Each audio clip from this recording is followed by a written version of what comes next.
La jeune fille de 13 ans ôta ses lunettes et regarda droit dans les yeux de la femme. Inopinément, elle put lire toutes les pensées de la femme. Elle sut même que cette femme était une escroque. Il s'avéra que, depuis sa naissance, elle possédait un don spécial. Elle pouvait lire les pensées des autres, simplement en les regardant dans les yeux. La jeune fille s'appelait Ina. Elle était la 3e génération de la famille Bok. Tous les membres de la famille possédaient des pouvoirs extraordinaires. Par exemple, la grand-mère d'Inae pouvait prédire l'avenir en dormant, et la tante d'Ina, Donghi, avait le pouvoir de voler. Le père d'Inae, en particulier, était Guiju. Il pouvait voyager dans le temps, mais actuellement, il ne pouvait plus utiliser ses pouvoirs. Car la grand-mère souffrait d'insomnie sévère, et Donghi ne pouvait plus voler car elle était devenue trop grosse. Guiju ne pouvait pas non plus retourner dans le passé, car il était déprimé depuis la perte de sa femme, 7 ans auparavant. Ce jour-là, toute la famille s'est rendue sur une falaise en bord de mer pour tenter de réactiver ses super-pouvoirs, mais sans succès. Manouim avait un mal de tête monumental à cause de la situation familiale actuelle. Si cela continuait, il était fort probable que ses pouvoirs disparaissent à jamais, à jamais. Soudain, Guiju est tombé à la mer. Heureusement, une brave fille a sauté pour le sauver. Après que tous les deux eurent réussi à regagner le rivage, Guiju prit la fille pour sa défunte ex-épouse. Il a immédiatement embrassé la fille et s'est évanoui. Toute la famille l'a emmené à l'hôpital pour un examen. Heureusement, il allait bien. Quelques jours plus tard, Madame S. Manheim est allée se faire masser pour soigner son insomnie. Non seulement ça, mais elle a aussi offert un prix d'1 million de won à quiconque pourrait la faire dormir. Même si elle souffrait d'insomnie, elle refusait de prendre des somnifères par peur des effets secondaires et de la résistance aux médicaments. Personne dans le magasin n'acceptait car elle était trop difficile. Une seule nouvelle employée, nommée Dahae, a relevé le défi. Tout le monde était content et a accepté de laisser Dahae faire cette tâche. Avant de commencer le massage, Dahae a offert à Madame Manheim une tasse de tisane. Elle a expliqué que cette tisane était très bonne pour améliorer le sommeil. Madame Manheim lui a fait confiance et a bu une tasse de tisane. Puis Dahae a commencé le massage. Madame Manheim a senti une nette différence par rapport aux autres employés. Grâce aux mains expertes et aux techniques professionnelles de Dahae, Madame Manheim est progressivement tombée dans un sommeil profond. En se réveillant, Madame Manheim s'est sentie extrêmement surprise et satisfaite du service de Dahae. Elle a décidé de donner à Dahae 1 million de won comme convenu. En regardant attentivement le visage de Dahae, Madame Manheim a soudainement réalisé que Dahae était celle qui avait sauvé son fils quelques jours auparavant. Lorsque Guiju est tombé à la mer, Madame Manheim a été ravie et a rapidement donné plus d'argent à Dahae avec une profonde gratitude. Mais Dahae a refusé et a dit qu'elle n'avait pas bien dormi ici. Voyant cela, Madame Manheim eut l'idée d'inviter Dahae chez elle pour poursuivre le traitement. Dahae regarda la propriétaire du salon de massage, Madame La. Manheim comprit et donna immédiatement un pourboire à la propriétaire. La propriétaire du salon de massage accepta immédiatement de laisser Dahae bénéficier d'un service de massage supplémentaire à domicile. Dahae promit de venir chez elle demain. Madame Manheim était extrêmement satisfaite des compétences de Dahae. Le lendemain, Dahae se rendit chez Manheim. Dahae fut surprise par le luxe de la maison.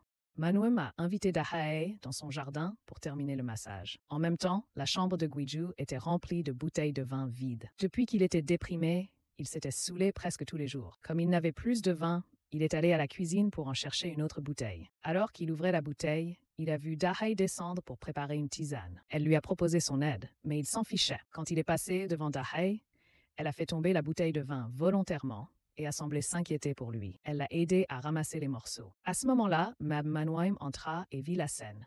Elle pensa que Dahae avait sauvé son fils 2 fois. Elle lui était donc très reconnaissante. L'attitude de Guiju restait très froide, même s'il savait que Dahae était celle qui l'avait sauvé. Cela fit extrêmement honte à Madame Manheim de son fils et elle l'amena.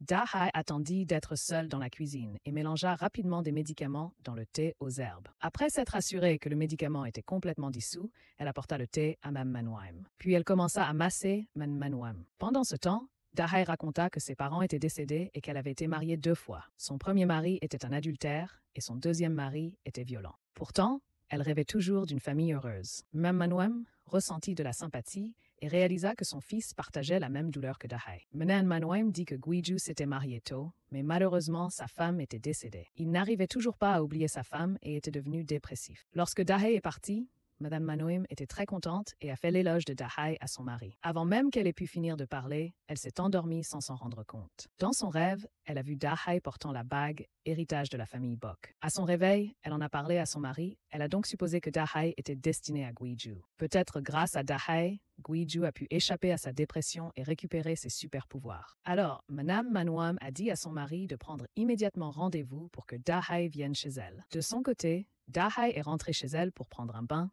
chez elle. Il s'avère que sa famille n'est pas morte. Sa mère travaille comme frotteuse de dos dans un sauna. Bien qu'elle soit une arnaqueuse, Dahae a aussi une faiblesse. Elle a peur du feu. Faire cuire un paquet de nouilles est aussi un défi pour elle. Finalement, tellement effrayée, elle a mangé les nouilles crues. La famille de Guiju possède un immeuble d'une valeur de 50 milliards, dans lequel Guiju possède une salle de sport. Ce jour-là, une belle fille au corps sexy nommée Grace est venue postuler pour devenir entraîneuse. Guiju l'a engagée sans lire sa candidature. Alors que Grace s'exclamait à quel point il était facile de postuler, Donghee, la sœur aînée de Guiju, l'a interrompue et a vérifié sa candidature. Après l'avoir examinée attentivement et s'étant rendu compte que Grace possédait une chaîne de fitness à domicile sur YouTube et près de 300 000 abonnés,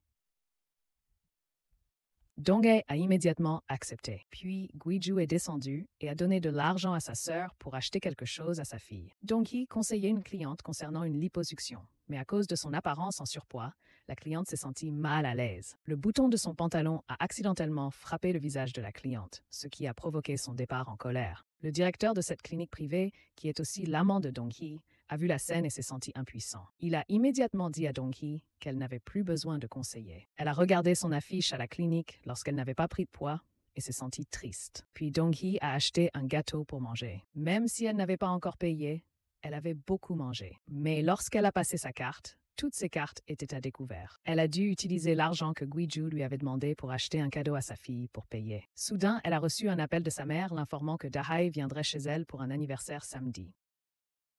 Ce samedi-là, voyant ses parents préparer le repas, Guiju s'est demandé pourquoi sa fille n'avait jamais eu de fête d'anniversaire auparavant. Pourquoi en avait-elle soudainement une cette fois? À ce moment-là, Donghee est apparue et a dit qu'elle viendrait aussi. Guiju a regardé sa sœur et a réalisé qu'elle avait dépensé tout l'argent qu'il lui avait donné. Pendant ce temps, sa mère essayait de le marier à Dahae. Guiju se sentait fatigué et déçu. Dahae est arrivé et a été joyeusement accueilli par Manom et son mari. Pendant le repas, Manom a ouvertement exprimé son intention de marier Dahae à Guiju. Guiju et sa sœur ont immédiatement menacé Dahae en disant que leur famille était très effrayante. La fille de Guiju était à un âge où elle était espiègle, donc elle souffrirait certainement si elle l'épousait. La mère de Guiju l'a ramenée dans la maison.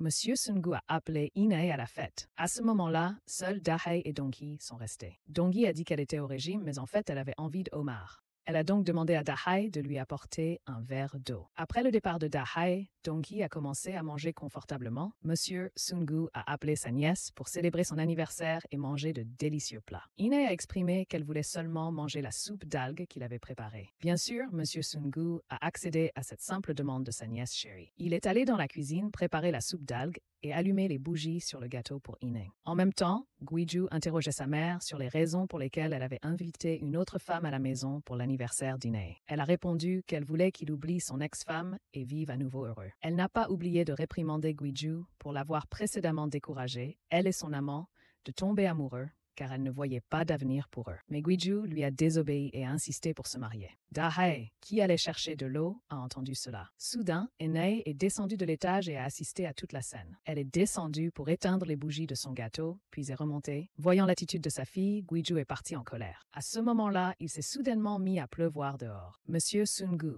et Madame Manom ont couru dehors pour rentrer la nourriture. Soudain, Madame Manom a ressenti un vertige et s'est évanouie. M. Sungu et Donghee l'ont emmenée en urgence à l'hôpital. M. Sungu a demandé à Dahae de courir et d'éteindre la gazinière où mijotait la soupe d'algues qu'il préparait. Mais il ne savait pas que Dahae avait une peur bleue du feu. Dahae regarda la gazinière qui brûlait vivement. Elle trouva une paire de pinces et rassembla tout son courage pour s'approcher. Heureusement, Inae est descendue et a éteint la gazinière. Dahae n'eut que le temps de le remercier. Soudain, Inae demanda à Dahae ce qu'elle voulait mettre dans la soupe. Ayant vu Dahae mettre des médicaments dans le thé de Madame Manom, Inae expliqua qu'il s'agissait de concentré de réglisse. Mais Inae ne l'écouta pas et monta à l'étage. Un peu plus tard, sentant l'arôme de la soupe d'algues, Inae redescendit et vit que Dahae avait préparé de la nourriture pour elle. Au début, la fillette refusa de manger tant que Dahae n'avait pas mangé la première. Puis Inae se sentit rassurée et réalisa que le repas était délicieux. Dahae parla aussi bien de Guiju, ce qui rendit Inae plus sympathique envers elle.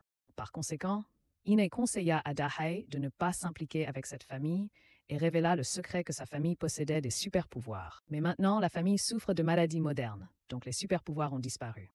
Dahae a tout écouté. Cependant, Dahae n'y a pas cru et a pensé qu'Inae avait beaucoup d'imagination. De son côté, Guiju est allé acheter un cadeau pour Inae, puis a rendu visite à la tombe de son ex-femme. Il y a rencontré les parents de son ex-femme. Sa belle-mère s'est demandé pourquoi Guiju avait lui aussi eu un accident, mais pourquoi il n'avait pas été blessé. Guiju n'a pas su l'expliquer. En rentrant chez lui, Guiju a trouvé Dahae qui faisait la vaisselle. Dahae a dit qu'Inae venait de dîner avec elle. Guiju fut extrêmement surpris car, à sa connaissance, Inae ne dînait jamais. Dahae, lui, a aussi raconté le jour où il l'avait sauvée en mer. Elle l'a vu entrer dans la mer pour sauver le lapin en peluche d'une fillette, et il a tout fait. Elle l'a qualifié de super-héros pour cet acte. Et elle a dit que par le passé, quelqu'un s'était sacrifié pour la sauver.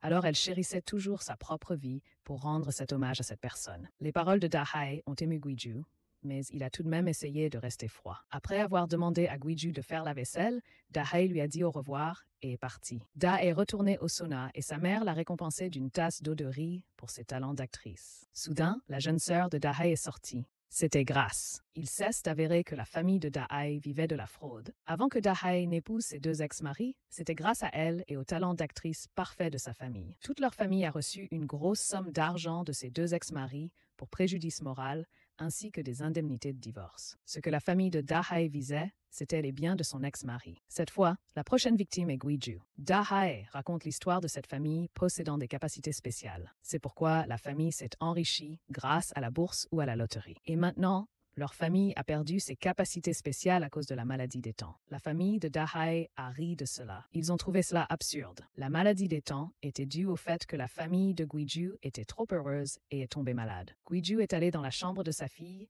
et lui a souhaité un joyeux anniversaire. Il a aussi offert à Sie un adorable lapin en peluche. La petite fille a immédiatement rangé le lapin en peluche que son père lui avait offert dans le placard. Il y avait d'innombrables lapins en peluche là-dedans. Inae se souvenait de l'accident survenu 7 ans plus tôt. Guiju lui avait aussi offert un lapin en peluche. Puis Guiju est retourné dans le passé. Seules la mère et la fille sont restées dans la voiture. Soudain, les yeux d'Inae ont changé de couleur, puis la voiture a chuté dans un ravin. Lorsque Guiju est retourné au présent, il était trop tard. Quand Guiju avait 9 ans, il avait gagné à la loterie et remporté le premier prix, le roi Carpe. Il était extrêmement heureux de recevoir ce prix. En rentrant chez lui, Guiju vit sa mère consulter la bourse dans le journal. Il se faufila dans la maison, mais sa mère s'aperçut de son absence. Quand il lui montra son prix, elle le brisa et battit Guiju avec un fouet. Soudain, Guiju retourna au moment où il avait remporté le prix du roi Carpe. Le monde entier était gris et sans couleur. Seul Guiju était en couleur. C'était la première fois qu'il utilisait son pouvoir de retourner dans le passé,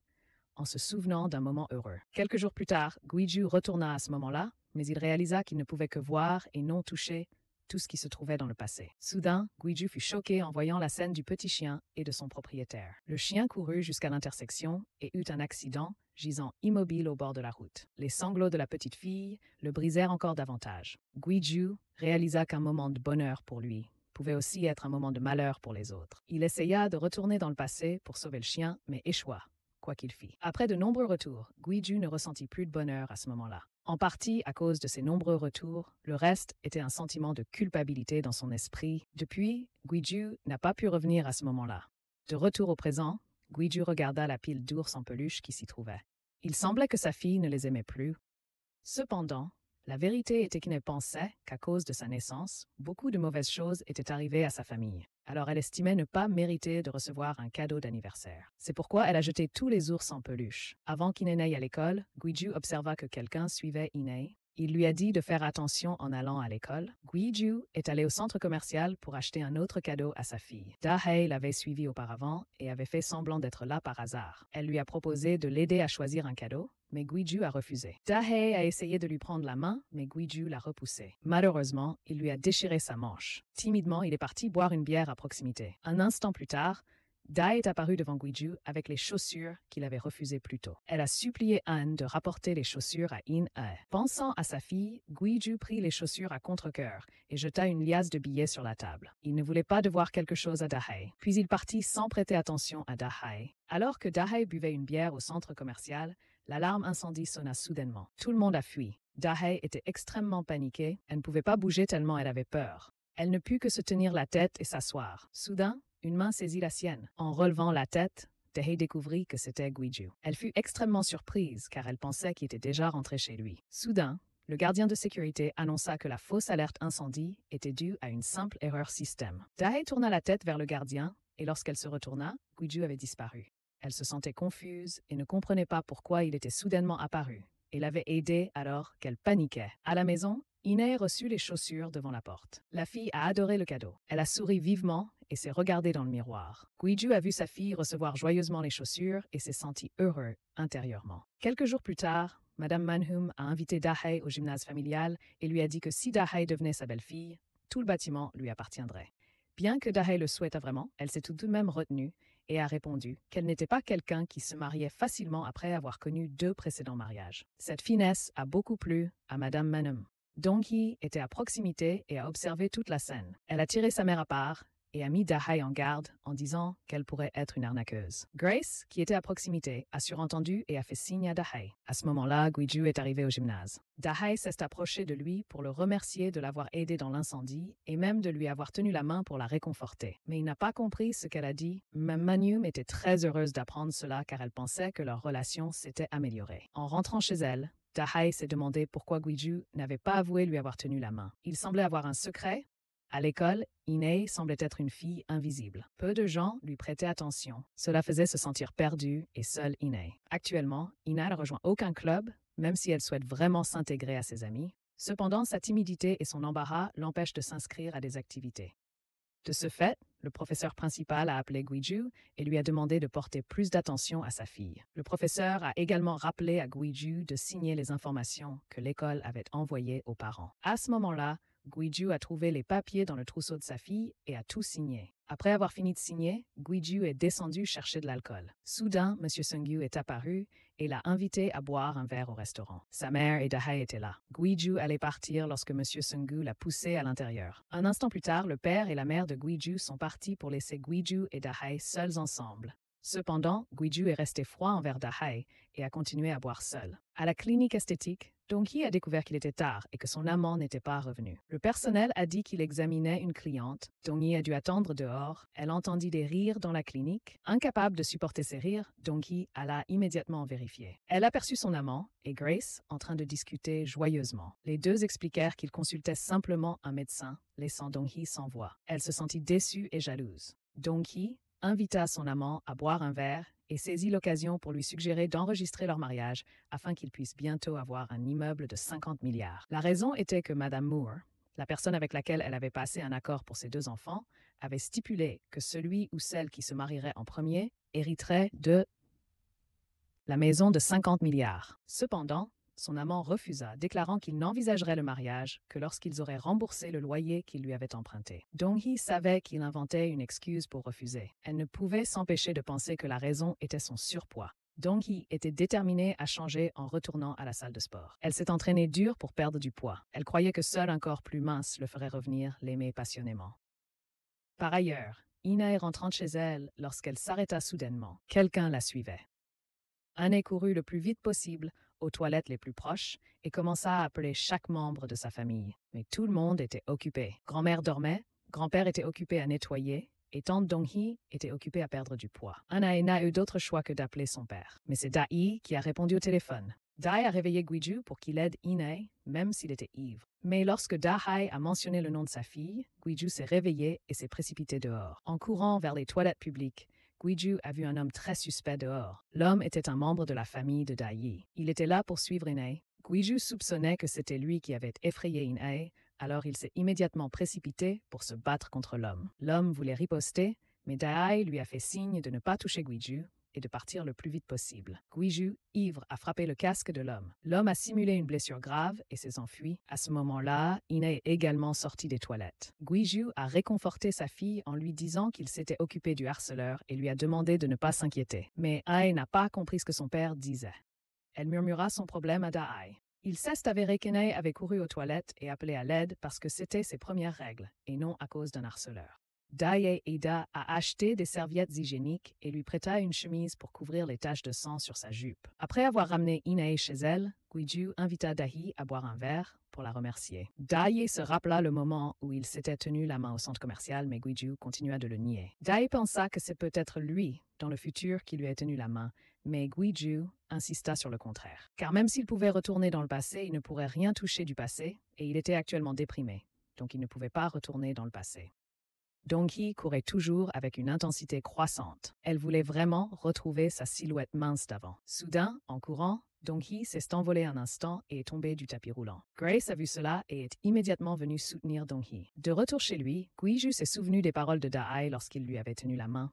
Il a essayé de fermer les yeux, et effectivement, il était retourné au moment où l'alarme incendie a sonné au centre commercial. Le monde entier était en gris, seul Guiju était en couleur, et il pouvait la toucher. Il s'avère que Da-hae ne mentait pas, il lui avait vraiment tenu la main. Guiju est retourné au présent, son pouvoir était revenu. Non seulement ça, il pouvait aussi toucher les autres. Alors, il a essayé de retourner au moment heureux avec son ex-femme et a souhaité pouvoir la toucher. Effectivement, il a pu y retourner, mais c'était la scène de la plage quand Da-hae l'a sauvé. Il a essayé à nouveau, cette fois en retournant au moment où Guiju était avec In-hee et Da-hae dans les toilettes publiques. Chaque fois qu'il retournait dans le passé, Da-hae était là. Il était si surpris par cette nouvelle découverte. Immédiatement après cela, Guiju est allé à son lieu de travail pour lui demander clairement pourquoi Da-hae apparaissait dans ses pensées pendant ces moments heureux. Mais sa façon de le demander ressemblait à des aveux.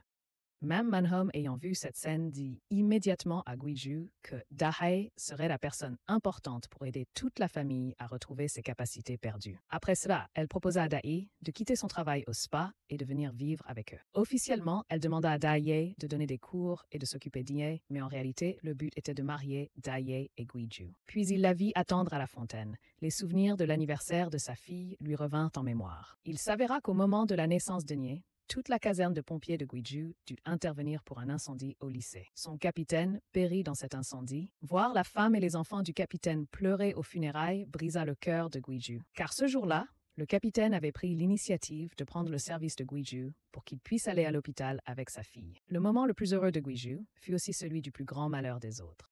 Pendant les funérailles du capitaine, Guiju a soudainement eu un flashback au moment de la naissance de sa fille. Non loin de là se trouvait cet incendie. Soudain, Guiju vit la porte jaune de l'hôpital se détacher dans la scène grise. Il tendit la main pour la toucher et y réussit. C'était la première fois qu'il pouvait toucher quelque chose dans le passé. Sans trop réfléchir, Guiju courut immédiatement vers l'incendie du lycée. Il vit de ses propres yeux le capitaine se précipiter dans le feu. Puis le bâtiment s'est effondré et le capitaine a perdu la vie. Combien de fois Guiju a essayé de retourner dans le passé, il n'a pas pu sauver le capitaine à ce moment-là. À cause de ça, il était hanté et ne pouvait pas se concentrer sur sa mission. Finalement, son patron lui a dit d'aller suivre un traitement psychologique. À partir de ce moment-là, Guiju a quitté son travail de pompier. Après ça, Guiju retournait parfois inconsciemment au moment où sa fille est née, mais il ne pouvait qu'assister impuissant à l'incendie, ce qui a aussi causé beaucoup de problèmes à sa famille. Parce que parfois, il disparaissait soudainement et réapparaissait soudainement. Le jour de l'accident, l'ex-femme de Guiju l'a menacé. S'il disparaissait ce jour-là, elle emmènerait In-hae loin d'ici. Avant même qu'il ne comprenne ce qu'elle disait, il était déjà retourné dans le passé. Mais cette fois, Guiju n'est allé sauver personne.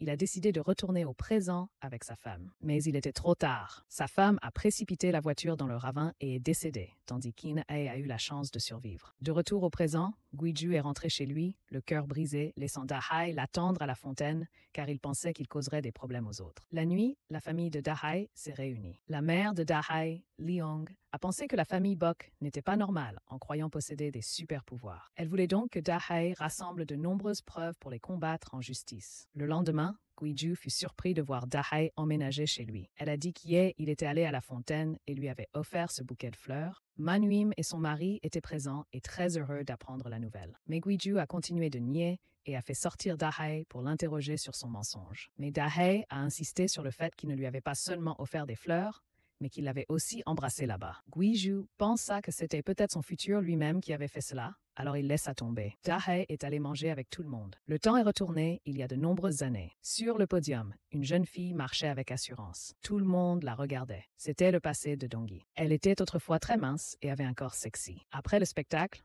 elle a sauté tout en savourant son bonheur. Son corps a soudainement commencé à prendre du poids. Dong-hee ne pouvait pas contrôler son corps et est tombé par terre. Il s'est avéré que ce n'était qu'un rêve. Le bruit dehors la réveilla. Simultanément, Dong-hee reçut la mauvaise nouvelle que l'appartement où elle vivait allait être vendu. Dong-hee retourna immédiatement chez sa mère. À ce moment-là, Madame Manuim recevait un massage de Da-hae. Da-hae comprit et partit pour laisser mère et fille s'entretenir. Dong-hee découvrit que les finances de sa famille étaient actuellement désastreuses à cause des mauvais investissements de sa mère. Da-hae enregistra tout de l'extérieur, puis sortit pour en informer sa famille. À l'heure du dîner, Da-hae réalisa que la famille refusait de manger ensemble. Anna préparait des nouilles épicées pour elle-même, et lorsqu'elle retira ses lunettes, Dahai les prit. Elle essaya de les lui redemander. Dahai demanda à Ina de fermer les yeux et lui arrangea les sourcils. Cela la rendait plus jolie. Soudain, leurs regards se croisèrent. Les yeux d'Ina devinrent bleus, et elle put lire les pensées de Dahai. Il s'avéra que le super pouvoir d'Ina était de lire les pensées des autres si elle se regardait dans les yeux. Elle avait caché sa capacité à tout le monde, raison pour laquelle Ina portait toujours des lunettes. Elle a réalisé que Dahai complotait pour s'emparer du bâtiment. Le lendemain, en classe, les lunettes d'Ina ont été arrachées par un camarade de classe. À cause de sa forte myopie, Ina ne voyait pas clairement. Soudain, le petit ami d'Ina a ramassé ses lunettes et les lui a rendues. À ce moment-là, leurs regards se sont croisés. Le petit ami d'Ina l'a complimenté sur sa beauté lorsqu'il a vu son visage sans lunettes. À la salle de sport, Donkey a appelé son petit ami. Elle lui a demandé de dîner avec elle ce soir, mais il a trouvé une excuse pour la refuser. Donkey a immédiatement appelé ses amis proches pour les inviter à dîner ce soir. Grace l'a appris le soir. Alors que Donkey s'apprêtait à sortir avec ses amis, elle a vu son petit ami entrer à l'hôtel avec Grace. Donkey a immédiatement couru à l'étage pour vérifier et les a vus s'embrasser passionnément devant la chambre. Sur le coup, Donkey a été choquée, mais elle est partie sans rien dire. En fait, Grace a délibérément laissé Donkey voir cette scène car elle voulait qu'elle quitte ce petit ami infâme. Le lendemain matin, à son retour à la maison, Donkey a pris l'initiative de proposer qu'ils arrêtent de se voir pendant un temps. Il a dit qu'il s'inquiétait pour elle, mais qu'il était heureux d'être libre. Ce soir-là, Dahai préparait une soupe, mais a accidentellement mis le feu au papier à côté de la cuisinière à gaz. Elle a paniqué et ne savait que faire jusqu'à ce que Guiju vienne l'aider à éteindre le feu. Il a réalisé qu'elle avait peur du feu. En sortant les poubelles, Guiju a vu une boutique de fleurs. Il y avait un bouquet de fleurs qui ressemblait beaucoup à celui qu'il avait offert à Dahai. Quand Guiju l'a pris, le propriétaire a dit que le bouquet n'était en vente que ce jour-là, car il était presque hors saison. Soudain, il est retourné dans le passé, le bouquet à la main. La scène était toujours monochrome. Seul Dahai était en couleur. Guiju marchait devant elle et s'apprêtait à la rejeter. Soudain, une voiture passa, forçant Guiju à attirer Dahai dans ses bras pour l'éviter. Cela fit croire à Dahai qu'il l'avait embrassée. Puis elle vit le bouquet de fleurs que Guiju tenait. Dahai pensa que Guiju lui avait apporté des fleurs, alors elle les accepta joyeusement à la grande surprise de Guiju. En même temps, M. Sungu dansait dans la salle de bal. Cette scène fut filmée par les complices de Dahai. Pendant ce temps, Dahai préparait du thé et y mettait des médicaments comme d'habitude. Soudain, Donkey est revenue et a annoncé qu'elle vivrait ici désormais et qu'elle voulait boire le thé que Dahai préparait. Dahai a sursauté et a empêché Donkey de boire. Donkey a remarqué le comportement inhabituel de Jahi et a immédiatement demandé à Dahai si elle avait ajouté quelque chose dans le thé. Dahai a immédiatement bu toute la tasse de thé et a dit qu'elle voulait préparer une tasse de thé chaud à Donkey. Alors elle a arrêté Donkey. Puis, Dahai a fait la vaisselle et s'est endormie sous la surveillance de Donkey. Dahai s'est dit de ne pas dormir. Soudain, elle a vu Donkey entrer dans la pièce secrète pour fouiller parmi les objets de valeur. Dahai l'a secrètement suivie, même si elle était très somnolente, et a enregistré la scène dans le but de disqualifier Donkey comme tutrice. Soudain, Dahai vit Donkey flotter au-dessus du sol en essayant d'attraper quelque chose en hauteur. Dahai ne croyait pas ses yeux. Elle regarda à nouveau, et la scène était toujours la même. Dahai était tellement effrayée qu'elle courut rapidement dehors, mais fit accidentellement du bruit, ce qui fit que Donkey se retourna. Dahai courut vers les escaliers pour monter dans sa chambre et tomba accidentellement sur Guiju, qui la retint. Mais avant qu'elle ne puisse se calmer, son expression changea à nouveau, car le miroir ne reflétait pas l'image de Guiju. Elle quitta rapidement ses bras, poussa un cri et courut en bas.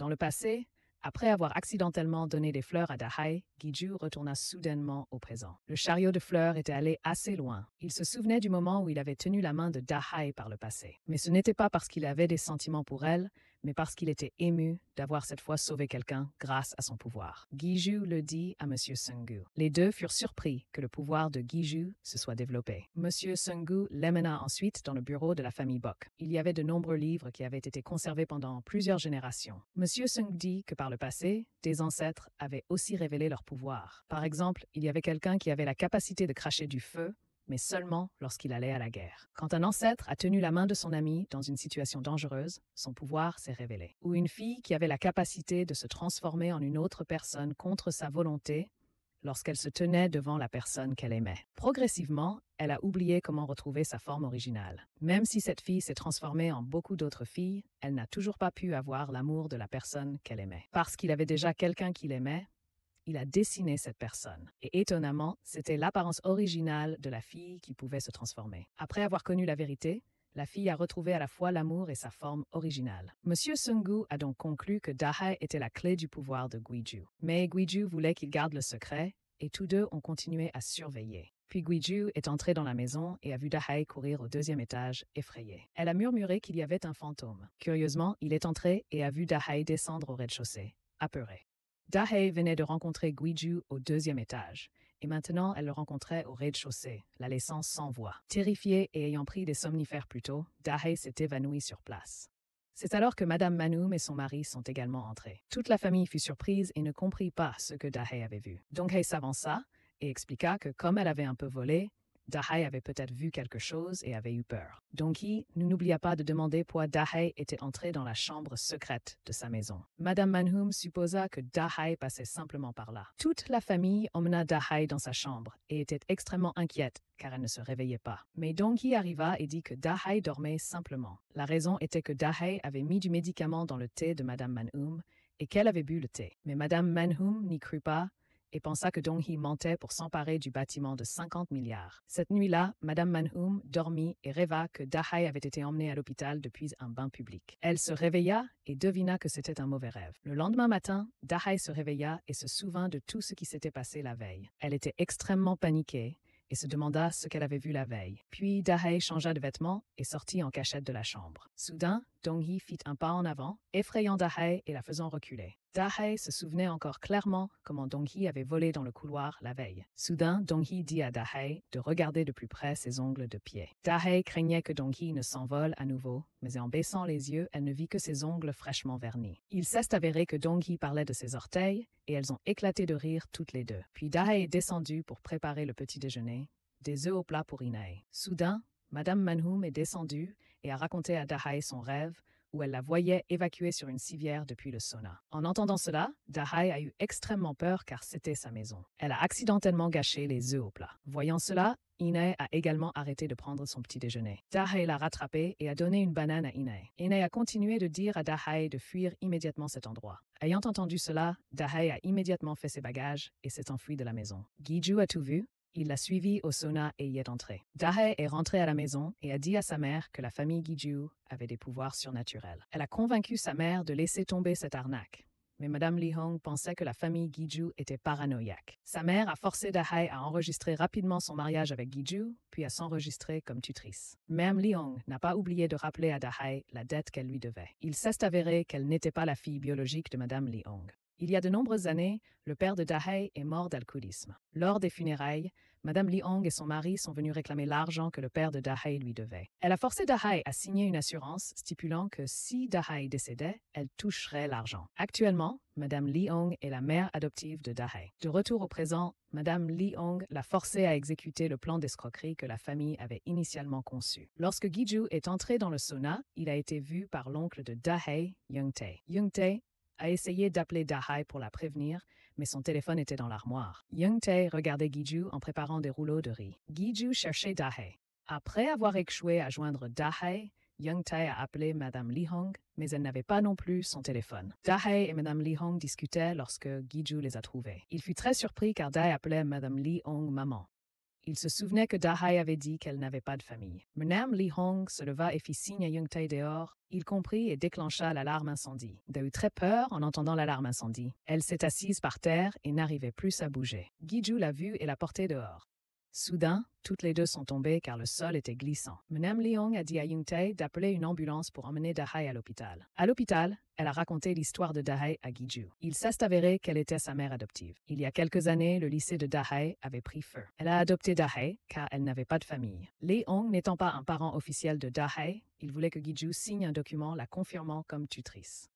Soudain, Manong a appelé. Guiju a répondu au téléphone et confirmé que Dahae était à l'hôpital. À ce moment-là, Li Hong s'est approché de son lit et lui a dit de se réveiller. Il s'est avéré que Dahae avait simulé une syncope. Inquiète, elle a dit à Li Hong que la famille de Guiju avait vraiment des super pouvoirs. Mais Li Hong s'en fichait et a dit à Dahae de rapporter l'acte de mariage. Guiju a rapporté l'état de Dahae à Manong. Il est ensuite retourné et a vu que Dahae s'était réveillée. Dahae a dit que ma mère était rentrée chez elle car elle devait surveiller le sauna. Guiju a payé la facture de l'hôpital et a ramené Dahae à la maison. Dans la voiture, il lui a avoué ses super pouvoirs. Toute cette histoire où il est apparu devant elle et a disparu, c'était Guiju du futur. Ce n'est pas qu'il avait oublié, c'est juste que les choses du passé, même si elles lui sont arrivées, ne lui sont pas arrivées à lui. C'est tout. En même temps, auparavant, il ne pouvait que la toucher. À leur retour à la maison, Madame Manong apprit que son fils avait confié à Dahai le don familial. Inquiète, elle réprimanda son fils, de peur que Dahai ne soit effrayé et ne s'enfuit. Autrefois, juste après la mort de son ex-femme,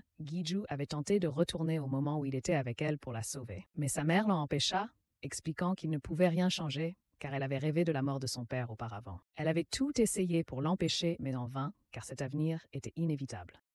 Elle réprimanda son fils de ne pas tenter de changer le futur. Autrefois, les ancêtres de la famille Bok ont été brûlés vifs pour avoir sauvé d'autres personnes. Elle a conseillé à Guiju de regarder la réalité en face. De retour au présent, Guiju croit pouvoir sauver Dahai, alors il lui révèle ses capacités. Quand Dahai retourne dans sa chambre, elle note la famille de Guiju et les pouvoirs qu'il possédait autrefois. En boîte de nuit, Ina est assise tranquillement dans un coin. Elle écoute la musique et regarde ses amis répéter. Soudain, le petit ami d'Ina arrive et lui arrache ses écouteurs en complimentant la chanson qu'elle écoute. De loin, Harim voit Ina et son petit ami. Son sourire disparaît, remplacé par une expression de mécontentement. Après les activités du club, le groupe sort manger des tteokbokki. Anna marche tranquillement dans la direction opposée. Elle entre dans un magasin de proximité pour acheter des nouilles super épicées. Harim suit également Ina et mange des nouilles avec elle. Pendant que les deux mangent ensemble, Harim demande à Ina ce qu'elle ressent pour son petit ami. À ce moment-là, Harim enlève les lunettes à Ina. Ina lit immédiatement les pensées de Harim. Il s'avère que Harim aime aussi le petit ami d'Ina. Harim ne veut pas qu'Ina ait des sentiments pour son petit ami actuel. Ina doit mentir en disant que son petit ami est extrêmement agaçant. Le mensonge d'Ina est accidentellement entendu par son petit ami. Ina regrette ce qu'elle a dit.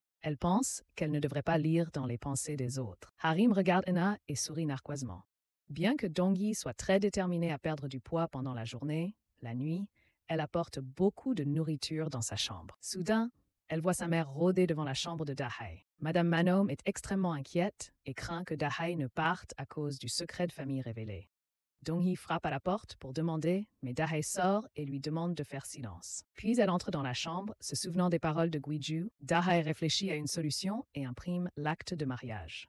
Guiju se souvient de l'accident de Daosona. Il retourne dans le passé avec l'espoir de la sauver de l'accident. En voyant Dahai, il la suit et entre accidentellement dans les vestiaires femmes. Car il était trop paniqué, il est retourné au présent. Choqué par la scène, Guiju alla aux toilettes tirer la chasse d'eau pour reprendre ses esprits. Puis il continua à retourner dans le passé. Mais Guiju retourna au moment où Dahai paniqua et sortit de la pièce secrète. Quand elle fit un pas et faillit tomber, Guiju la rattrapa heureusement à temps. Alors Dahai pensa qu'il était un fantôme. Elle le repoussa et courut en bas. Guiju comprit pourquoi Dahai avait eu si peur ce jour-là. Guiju est revenu au présent. Il est sorti de la salle de bain et Dahai est également sorti. Elle lui a donné le certificat de mariage en disant que le Guiju du futur le lui avait donné et qu'il devait enregistrer leur mariage au plus vite. Se rendant compte que Guiju était suspicieux, Dahai lui a immédiatement raconté son passé. Le jour de l'incendie du lycée, quelqu'un est venu la sauver. Cette personne était Guiju, c'est pourquoi elle voulait l'épouser. Cependant, Guiju a répondu que c'était l'ordre inverse. S'ils avaient vraiment des sentiments l'un pour l'autre, ils se seraient mariés. Puis il s'est approché et a embrassé Dahai. Les deux se sont embrassés passionnément. Soudain, Dahai s'est arrêtée car elle a senti quelqu'un la regarder derrière la porte. Puis, elle est retournée dans sa chambre. Soudain, elle a vu quelque chose dehors par la fenêtre. En ouvrant les rideaux, elle a découvert Donghee volant dehors. Dahai a immédiatement reculé, tellement elle était effrayée, elle se souvenait que toute cette famille avait des super pouvoirs. Elle a commencé à perdre confiance face à eux. Soudain, on frappa à la porte. Madame Manum est venue et a dit qu'elle avait du mal à dormir en ce moment. Elle voulait demander de l'aide à Dahai. Elles sont descendues toutes les deux dans la cuisine. Madame Manum a raconté une histoire pendant que Dahai préparait le thé. Elle a dit que dans son récent rêve, elle n'avait rêvé que de Dahai. Cela a surpris et effrayé Dahai. Puis elle s'est approchée, a pris la main de Dahai et lui a dit avec excitation qu'elle avait rêvé que Dahai tenait la bague héritage de sa famille. Cela a fait trembler Dahai de peur. Même Manum ne savait pas que Dahai cachait des somnifères dans sa main. Encore un peu, et tout serait révélé. Guiju n'a pas cru ce que Dahai a dit. Il s'est demandé si ce qu'elle disait était vrai. Puis il est allé dormir sur le canapé. Mais chaque fois qu'il fermait les yeux, il retournait au passé, au moment où ils s'étaient embrassés, le réveillant en sursaut. Après ça, il essaya tout. Mais chaque fois qu'il se couchait, il retournait à ce moment-là, ce qui le mettait extrêmement en colère. Le lendemain matin, Guiju vit Dahai passer l'aspirateur dans la maison. Il la vit entrer lentement dans la pièce secrète de la famille. En fait, elle comptait fouiller le coffre-fort de sa famille pour voler la précieuse bague familiale. Soudain, Guiju l'appela, faisant sursauter Dahai. Il la réprimanda et lui dit qu'il n'aimait pas que leur amour se développe si rapidement. Il a aussi dit que l'avenir qu'elle lui avait prédit pouvait être faux. Et il lui a demandé de lui raconter comment il l'avait sauvée au collège il y a 13 ans. Dae a évité de raconter cette histoire et a dit que de toute façon, ils s'étaient embrassés et allaient se marier bientôt. Donc, ce n'était pas un problème. Gi-ju a dit qu'il avait fait ça juste pour tester s'il avait des sentiments pour elle et il a conclu qu'il n'avait pas. Gi-ju a reçu une gifle de Dae dès qu'elle a fini de parler. Elle s'est ensuite retournée et est partie en colère. Dans la pièce secrète de la maison, Madame Manong a été choquée de constater que sa précieuse montre avait disparu. Elle a précipitamment interrogé Dong-hee, mais celle-ci l'a fermement nié. Cependant, Madame Manong a remarqué quelque chose d'inhabituel dans les actions de Dong-hee. Alors elle s'est précipitée pour vérifier. Il s'est avéré que Dong-hee cachait simplement des collations. La mère et la fille ont porté leurs soupçons sur Da-hae. Elles se sont faufilées dans la chambre de Gi-ju et ont surpris Da-hae en train de cacher quelque chose derrière son dos. Dong-hee est allé vérifier agressivement. Gi-ju et M. Sun-gu sont également entrés dans la chambre avec curiosité pour voir ce qui se passait. Quand Dong-hee a arraché ce que Dae tenait dans sa main, toute la famille a été surprise de voir que c'était un certificat de mariage. Les parents de Gi-ju étaient extrêmement heureux et lui ont dit d'aller rapidement au bureau de district pour enregistrer leur mariage. Dong-hee était extrêmement choqué et n'arrivait pas à croire ce fait. Gi-ju expliqua calmement qu'une petite cérémonie devait avoir lieu avant qu'ils ne deviennent officiellement une famille. À ce moment-là, Dae fut forcée de révéler son secret. Elle était une enfant adoptée par la propriétaire d'un sauna. En entendant cela, Madame Manong eut un mauvais pressentiment et demanda à son mari d'enquêter sur les antécédents de la mère adoptive de Dae. À l'école d'Inae, la fille donna à Hirim la montre de sa grand-mère. Il s'avéra qu'Inae était la coupable qui avait volé la montre. Hirim accepta joyeusement la montre et serra Inae dans ses bras. Au moment de partir, Hirim vit les chaussures d'Inae et demanda à les essayer. Inae a lu accidentellement dans ses pensées et a su qu'elle aimait les chaussures. Inae a immédiatement prêté les chaussures à Hirim. Hirim a pris la main d'Inae et lui a dit qu'elles étaient de très bonnes amies. Cela a rendu Inae extrêmement heureuse. Cela faisait longtemps qu'elle n'avait pas eu une amie aussi proche que Hirim. Devant le sauna, M. Sun-gu était là, observant et appelant le détective pour enquêter sur la maison de Mme Leong. Malheureusement, Jun-tae a découvert ses agissements. Après être arrivé chez le détective, ce dernier a reconnu Mme Lee-hong et l'a informé qu'elle avait des antécédents d'escroquerie. C'était une usurière, et elle n'avait jamais eu de débiteur qui ne la paye pas. Monsieur Sun-gu fut très surpris par cette information. Il appela immédiatement sa femme. Mais lorsque Mme Man-hung répondit au téléphone, Mme Lee-hong était aussi chez les Bok, en train de parler. Mme Lee-hong dit que Da-hae devait quitter son travail au salon de massage et venir vivre ici sans salaire comme femme de ménage. Ce n'était pas ce qu'elle voulait pour sa fille, qui avait été mariée 2 fois. Mme Lee-hong voulait que Mme Man-hung donne rapidement à Da-hae un statut au sein de la famille Bok. Lorsque Mme Man-hung s'enquit de son glorieux passé, Mme Lee-hong admit qu'elle avait été une arnaqueuse, mais qu'elle ne le faisait plus. Elle a accepté de frotter le dos des clientes pour compenser ce qu'elle avait fait. Après avoir accompagné Mme Lee-hong à la porte, Dae lui a demandé pourquoi elle était venue si soudainement. Elle a dit que cette famille cherchait des informations sur elle et qu'elle devait donc venir les arrêter au préalable. C'était aussi pour accélérer le processus du mariage pour Dae. Au retour d'Inae à la maison, Dae s'est rendu compte qu'elle portait une paire de chaussures différentes de celles qu'elle avait ce matin. Dae a réalisé qu'elle était peut-être victime de harcèlement. Dae s'est souvenue de ses années scolaires où elle avait été harcelée par ses amis qui avaient renversé du lait sur ses chaussures. Ce jour-là, elle avait dû rentrer à pied, pieds nus. Alors Dae voulait vraiment aider Inae. Dae est montée à l'étage pour interroger Inae sur l'école. Dans la chambre d'Inae, Harim venait de l'inviter au chat de groupe. Le groupe allait au parc le week-end. Inae avait un sourire heureux sur le visage. Soudain, Dae s'est approché et a continué à l'interroger sur l'école. Inae a accidentellement croisé le regard de Dae. Dae a pensé qu'elle était victime de harcèlement. Alors Inae a rapidement dit qu'elle ne l'était pas. Cela a fait soupçonner Dae qu'elle pouvait lire dans les pensées des autres. Dae essaya de croire qu'une très grosse araignée se trouvait derrière Inae. Mais à ce moment-là, Inae portait des lunettes. Elle ne trouva donc les actions de Dae qu'un peu étranges. De l'autre côté, Grace était importunée par un élève au gymnase. Elle le refusa avec mépris et fut immédiatement frappée par lui. Heureusement, Dong-hee vint à la rescousse de Grace à temps. Pour remercier Dong-hee, Grace l'invita à manger un barbecue. Dong-hee dit qu'elle ne mangeait pas, mais elle est quand même allée. Elle a même beaucoup mangé. Les deux se sont confiés. Dong-hee a dit que tout le monde juge les autres sur leur apparence. Par exemple, la fille avec qui elle vit est celle qui a volé la montre. Mais la mère de Dong-hee se méfiait d'elle. Il était évident que la fille vivant avec elle était Dae. En entendant cela, Grace a dit accidentellement qu'il n'était pas nécessaire de voler cette montre bon marché, car lorsqu'elles se marieraient, elles hériteraient de la maison de 50. Milliards de won. Dong-hee a demandé à Grace, avec un air suspect, comment elle connaissait la valeur de cette maison. Grace a menti et a dit que tout le monde connaissait le prix du marché de cette maison. Mais Dong-hee n'a pas été dupe de cette déclaration. Après le retour de Dong-hee à la maison, Madame Manhome a appelé Dong-hee et son mari dans la cuisine et leur a annoncé l'importante nouvelle que la mère adoptive de Da-hae avait un casier judiciaire. À cause de cela, elle y a pensé toute l'après-midi. Seung-gu voulait aider Da-hae, alors il a dit qu'elle n'avait rien à voir avec sa mère adoptive. Mais Dong-hee pensait différemment. Elle avait plus de raisons de confirmer que Da-hae était une fraude et a dit à sa mère de chasser rapidement Da-hae de la maison. Mme Manhome s'est demandé ce que signifiait le rêve de la veille où Da-hae portait sa bague de famille. Dong-hee a dit qu'il était possible que Da-hae ait volé leur bague de famille et que cela était un avertissement. En même temps, Gi-ju et Da-hae étaient dans le salon. Gi-ju continuait d'interroger Da-hae sur la façon dont il l'avait sauvée il y a 13 ans. Il ne croyait toujours pas ce qu'elle disait. Lui-même avait toujours voulu utiliser son pouvoir pour sauver des gens. Et il était resté longtemps figé sur ce moment sans jamais sauver personne. Sa réponse était donc très importante.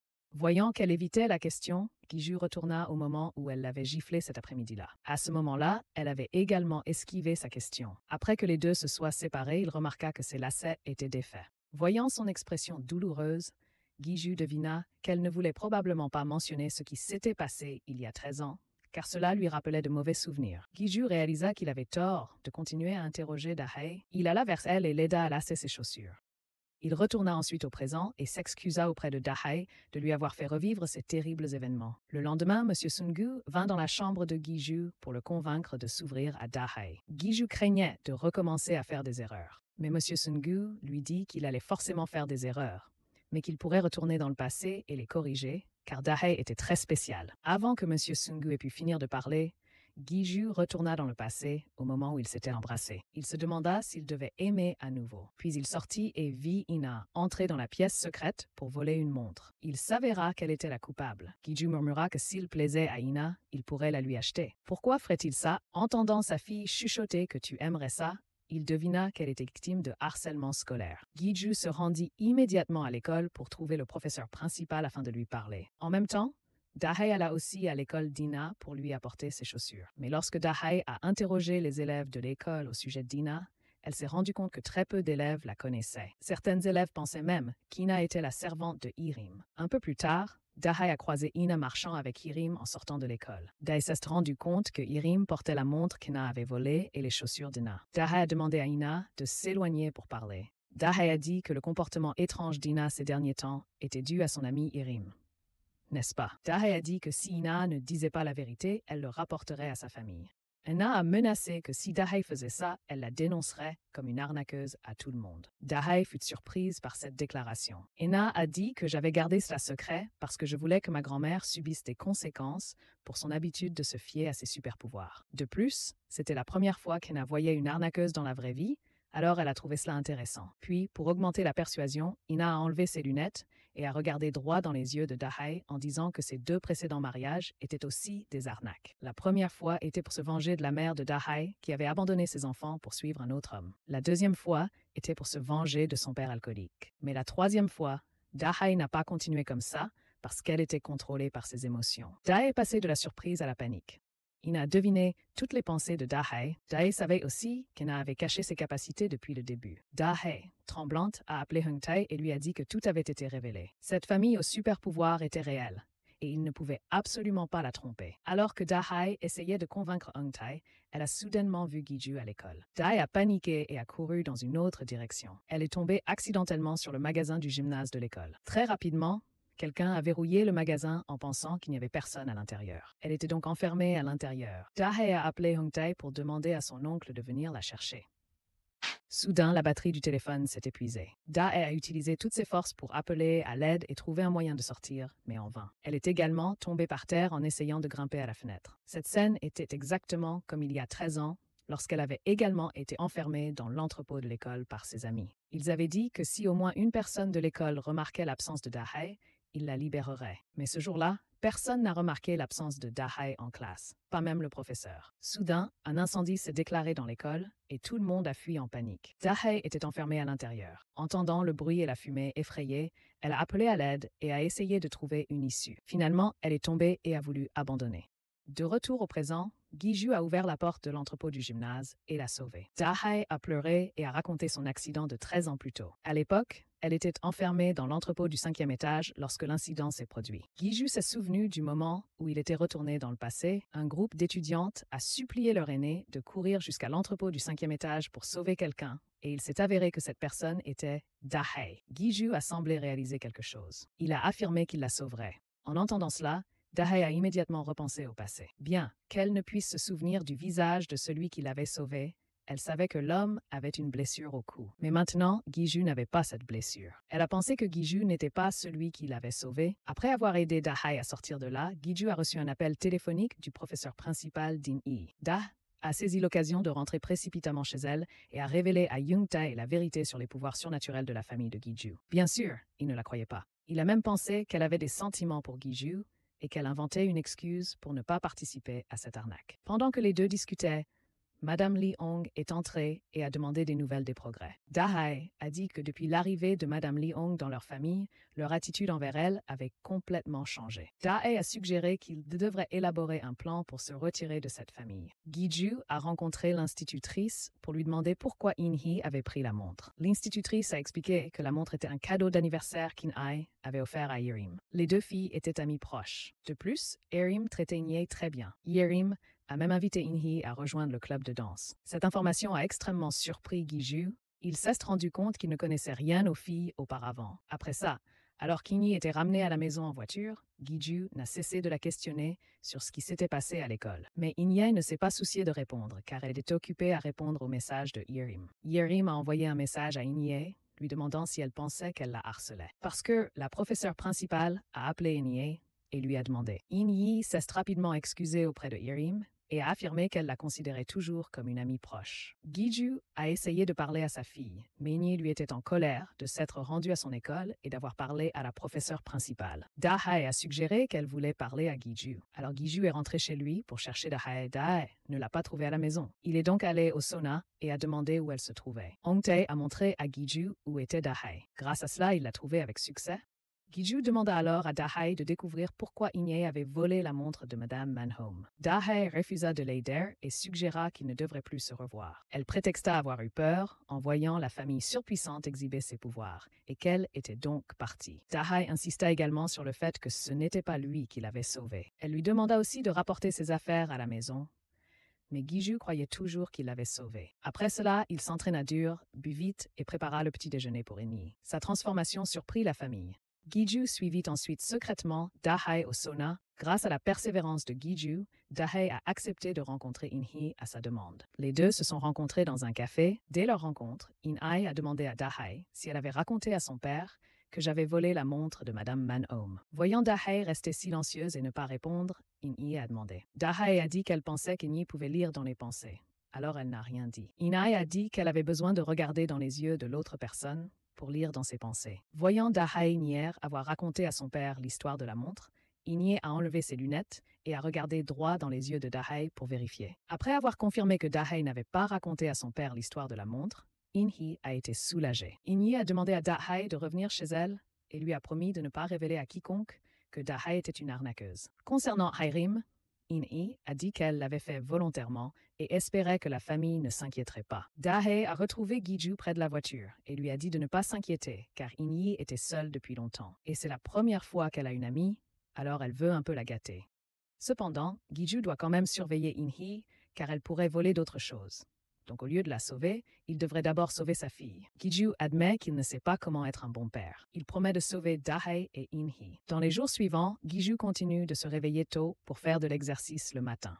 Sun-woo est très heureux car la dépression de son fils s'est améliorée. Il vient annoncer la bonne nouvelle à Madame Manhome, mais elle est maintenant extrêmement déprimée car son insomnie est de nouveau devenue grave. La raison est que depuis le jour où elle a appris que la mère adoptive de Dahae était une escroque, avec la confirmation de Dong-hee que Dahae est une escroque, elle est insomniaque depuis quelques jours. Manhome a eu une idée. Elle a dit à Dong-hee d'aller se renseigner sur ce sauna. Dong-hee a obéi à sa mère. Elle a fait semblant d'être une cliente et a suivi Madame Lee-hong. Soudain, Dong-hee a vu Grace apparaître et parler intimement avec Madame Lee-hong. Dong-hee fut surprise de découvrir qu'elles étaient mère et fille. Voyant cela, Dong-hee s'apprêtait à intervenir et à révéler la vérité, mais Madame Lee Hong l'en empêcha en lui proposant de lui frotter le dos. Pendant ce temps, Grace s'enfuit rapidement. De retour chez elle, Dong-hee raconta à sa famille ce qu'elle avait vu et conclut qu'elle faisait partie d'une bande d'escrocs. Dong-hee vit également Grace entrer à l'hôtel avec son petit ami. Elle devait avoir ourdi ce complot pour marier Gi-ju et obtenir le bâtiment de 50 milliards. Cette fois, Madame Manhom commença à avoir des soupçons, mais Gi-ju affirma que Da-hae pourrait être sa future épouse. Après avoir dit cela, il retourna dans le passé sous les yeux surpris de tous. Monsieur Seung-gu explique que les capacités de Gi-ju ont été restaurées depuis sa rencontre avec Da-hae. Non seulement cela, mais il peut aussi toucher Da-hae lorsqu'il retourne dans le passé. Madame Manom et sa fille sont surprises par cette information. Ailleurs, Inae se rend dans un parc d'attractions avec un groupe d'amis d'un club de danse. Yirim essaie de prendre une photo avec le petit ami d'Inae, mais le petit ami voit Inae seule. Alors, il invite proactivement Inae à prendre une photo avec Hirim. Inae regarde la famille heureuse avec tristesse. Soudain, son petit ami arrive et lui donne de la barbe à papa. Hirim demande à Inae de mener son petit ami au carrousel. Iri murmure à Inae qu'elle va avouer ses sentiments au petit ami d'Inae ici. Quand Inae amène son petit ami, elle attend le retour de Hirim, mais ne la voit pas. Soudain, le petit ami d'Inae lui avoue ses sentiments, ce qui met Inae très mal à l'aise. La jeune fille ne voulait pas perdre son amitié avec Hirim. De loin, Hirim a tout vu. Hirim regarda Inae avec haine. Gi-ju a continué à suivre Da-hae au sauna et lui a demandé de lui apprendre à préparer la soupe d'algues. Da-hae a essayé de chasser Gi-ju, mais en vain. Non seulement ça, mais Madame Liom est également entrée et a demandé à Da-hae d'apprendre à Gi-ju à faire de la soupe. En même temps, Monsieur Seung-gu et sa femme sont également arrivés. Madame Manom a vu Gi éplucher de l'ail et a été tellement effrayée qu'elle a failli s'évanouir. Elle a ensuite été conduite au sauna. En voyant le sauna sale, elle a voulu partir, mais finalement, elle a accepté de dormir là sous les massages de Madame Liom. En attendant que Madame Manom se réveille, Monsieur Seung-gu et Gi-ju ont mangé au sauna. Pendant qu'ils mangeaient, Da-hae était constamment inquiète. Elle craignait que Madame Manom ne fasse un mauvais rêve. Effectivement, peu après, Madame Manom s'est réveillée en panique et est rentrée directement chez elle. Elle a laissé tout le monde dans un état de confusion. Une fois à la maison, elle a prévenu Gi-ju de ne plus retourner au sauna, mais Gi-ju a refusé. Il a insisté sur le fait qu'il voulait absolument se marier. Voyant qu'elle ne pouvait pas empêcher son fils, Madame Manom a accepté de laisser son fils épouser Da-hae. Le lendemain, Gi-ju est donc allé au sauna pour demander Da-hae en mariage avec des fleurs. Da-hae était surprise et n'arrivait pas à y croire. Da-hae a dit qu'il n'avait pas besoin d'essayer de la sauver. Elle vivait toujours bien devant lui. Gi-ju a dit que parce qu'elle était en vie, cela lui donnait l'espoir qu'un jour il la sauverait. Cet espoir l'a aidé à essayer chaque jour. Puis il lui a offert le bouquet. Ce soir-là, la famille de Da-hae a fêté le succès de sa supercherie envers la famille de Gi-ju. Mais pendant la fête, Da-hae ne semblait pas heureuse. Elle a trouvé une excuse pour monter dans sa chambre et se coucher tôt. Mme Leong savait ce que Da-hae pensait. Alors elle est montée à l'étage et lui a dit que si Da-hae ne mettait pas fin à cette affaire, elle ne la laisserait pas vivre en paix. On a demandé à Inae de rencontrer Hae-rim. Hae-rim a rendu les chaussures qu'Ina lui avait offertes car elle était en colère à cause de leur journée au parc. Hae-rim a laissé Inae désemparée, ne sachant pas ce qu'elle avait fait de mal. Elle a couru chez elle et a volé la montre de sa grand-mère, puis vint le jour du mariage. Les deux mères souriaient et parlaient joyeusement en apparence, mais dans leur cœur, elles se haïssaient. En entrant dans la maison, Madame Man-hong a surpris In-hae en train de voler quelque chose dans son endroit secret. Madame Man-hong a pensé qu'In-hae avait agi ainsi parce qu'elle était blessée en voyant son père prendre une nouvelle épouse. Mais Madame Man-hong a dit à In-hae de se rassurer. Après aujourd'hui, personne ne pourrait lui enlever son père. À la salle de sport, Dong-hee a demandé à Grace de faire un exemple de musculation pour elle. Puis Dong-hee a donné à Grace une très lourde charge et lui a dit qu'elle allait ruiner le mariage de son frère parce qu'elle avait trouvé des preuves que Min Da-hae était une escroc. Bien que Dong-hee ait trouvé de la drogue dans la chambre de Da-hae, Grace a accidentellement dit que ce n'était pas de la drogue, mais des somnifères. En entendant cela, Dong-hee s'est précipité à la maison pour fouiller les affaires de Da-hae, laissant Grace coincée avec la charge. Quand Grace s'est échappée, elle s'est précipitée pour arrêter le plan de Dong-hee. À ce moment-là, Dong-hee avait trouvé la bague de famille Bok cachée dans les bagages de Da-hae, ce qui constituerait une preuve pour dénoncer Da-hae. Alors que Dong-hee s'apprêtait à sortir pour le dire à sa mère, elle a rencontré Grace, et les deux se sont longtemps débattus.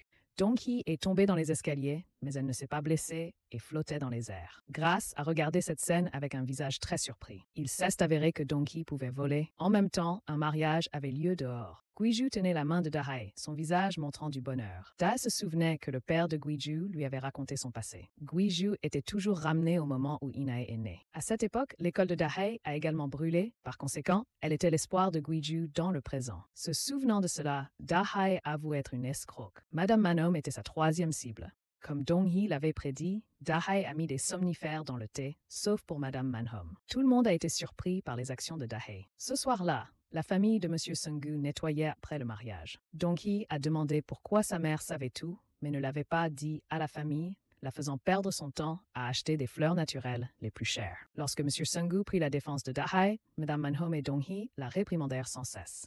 Guiju repensait sans cesse au moment du mariage des deux personnes. Après le départ de Da-hae, Guiju la poursuivit immédiatement. Soudain, Grace et Dong-hee accoururent. Elles se disputèrent. Grace affirma que Dong-hee pouvait voler, tandis que Dong-hee déclara que la famille de Da-hae était une bande d'escrocs. Mme Leong observa la réaction de Mme Manhom et réalisa qu'elle ne semblait pas du tout surprise. Mme Manhom déclara également que si la famille de Da-hae gardait son pouvoir secret, elle ignorerait également le fait que la famille de Da-hae avait escroqué sa famille. Simultanément, Guiju demanda à Da-hae si elle avait dit que tout était une arnaque. Lui aurait-elle menti sur le fait qu'il l'avait sauvée de l'incendie il y a 13 ans? Da-hae admit que c'était un mensonge. Soudain, elle vit arriver Guiju du futur. Elle les regarda tous les deux avec surprise. Puis Guiju retourna au présent. Il déchira l'acte de mariage. Au sauna, Mme Lee Hong interrogea Da-hae sur les raisons de son geste aujourd'hui. Da-hae a seulement dit qu'elle avait arrêté cette arnaque. Cette fois, tout le monde chez Madame a bu. La famille de Lee Hong a commencé à croire que la famille de Mme Manhom avait des pouvoirs surnaturels. À partir de ce jour, la famille de Seung-gu a commencé à remarquer des changements chez Guiju. Il retournait soudainement sans cesse dans le passé,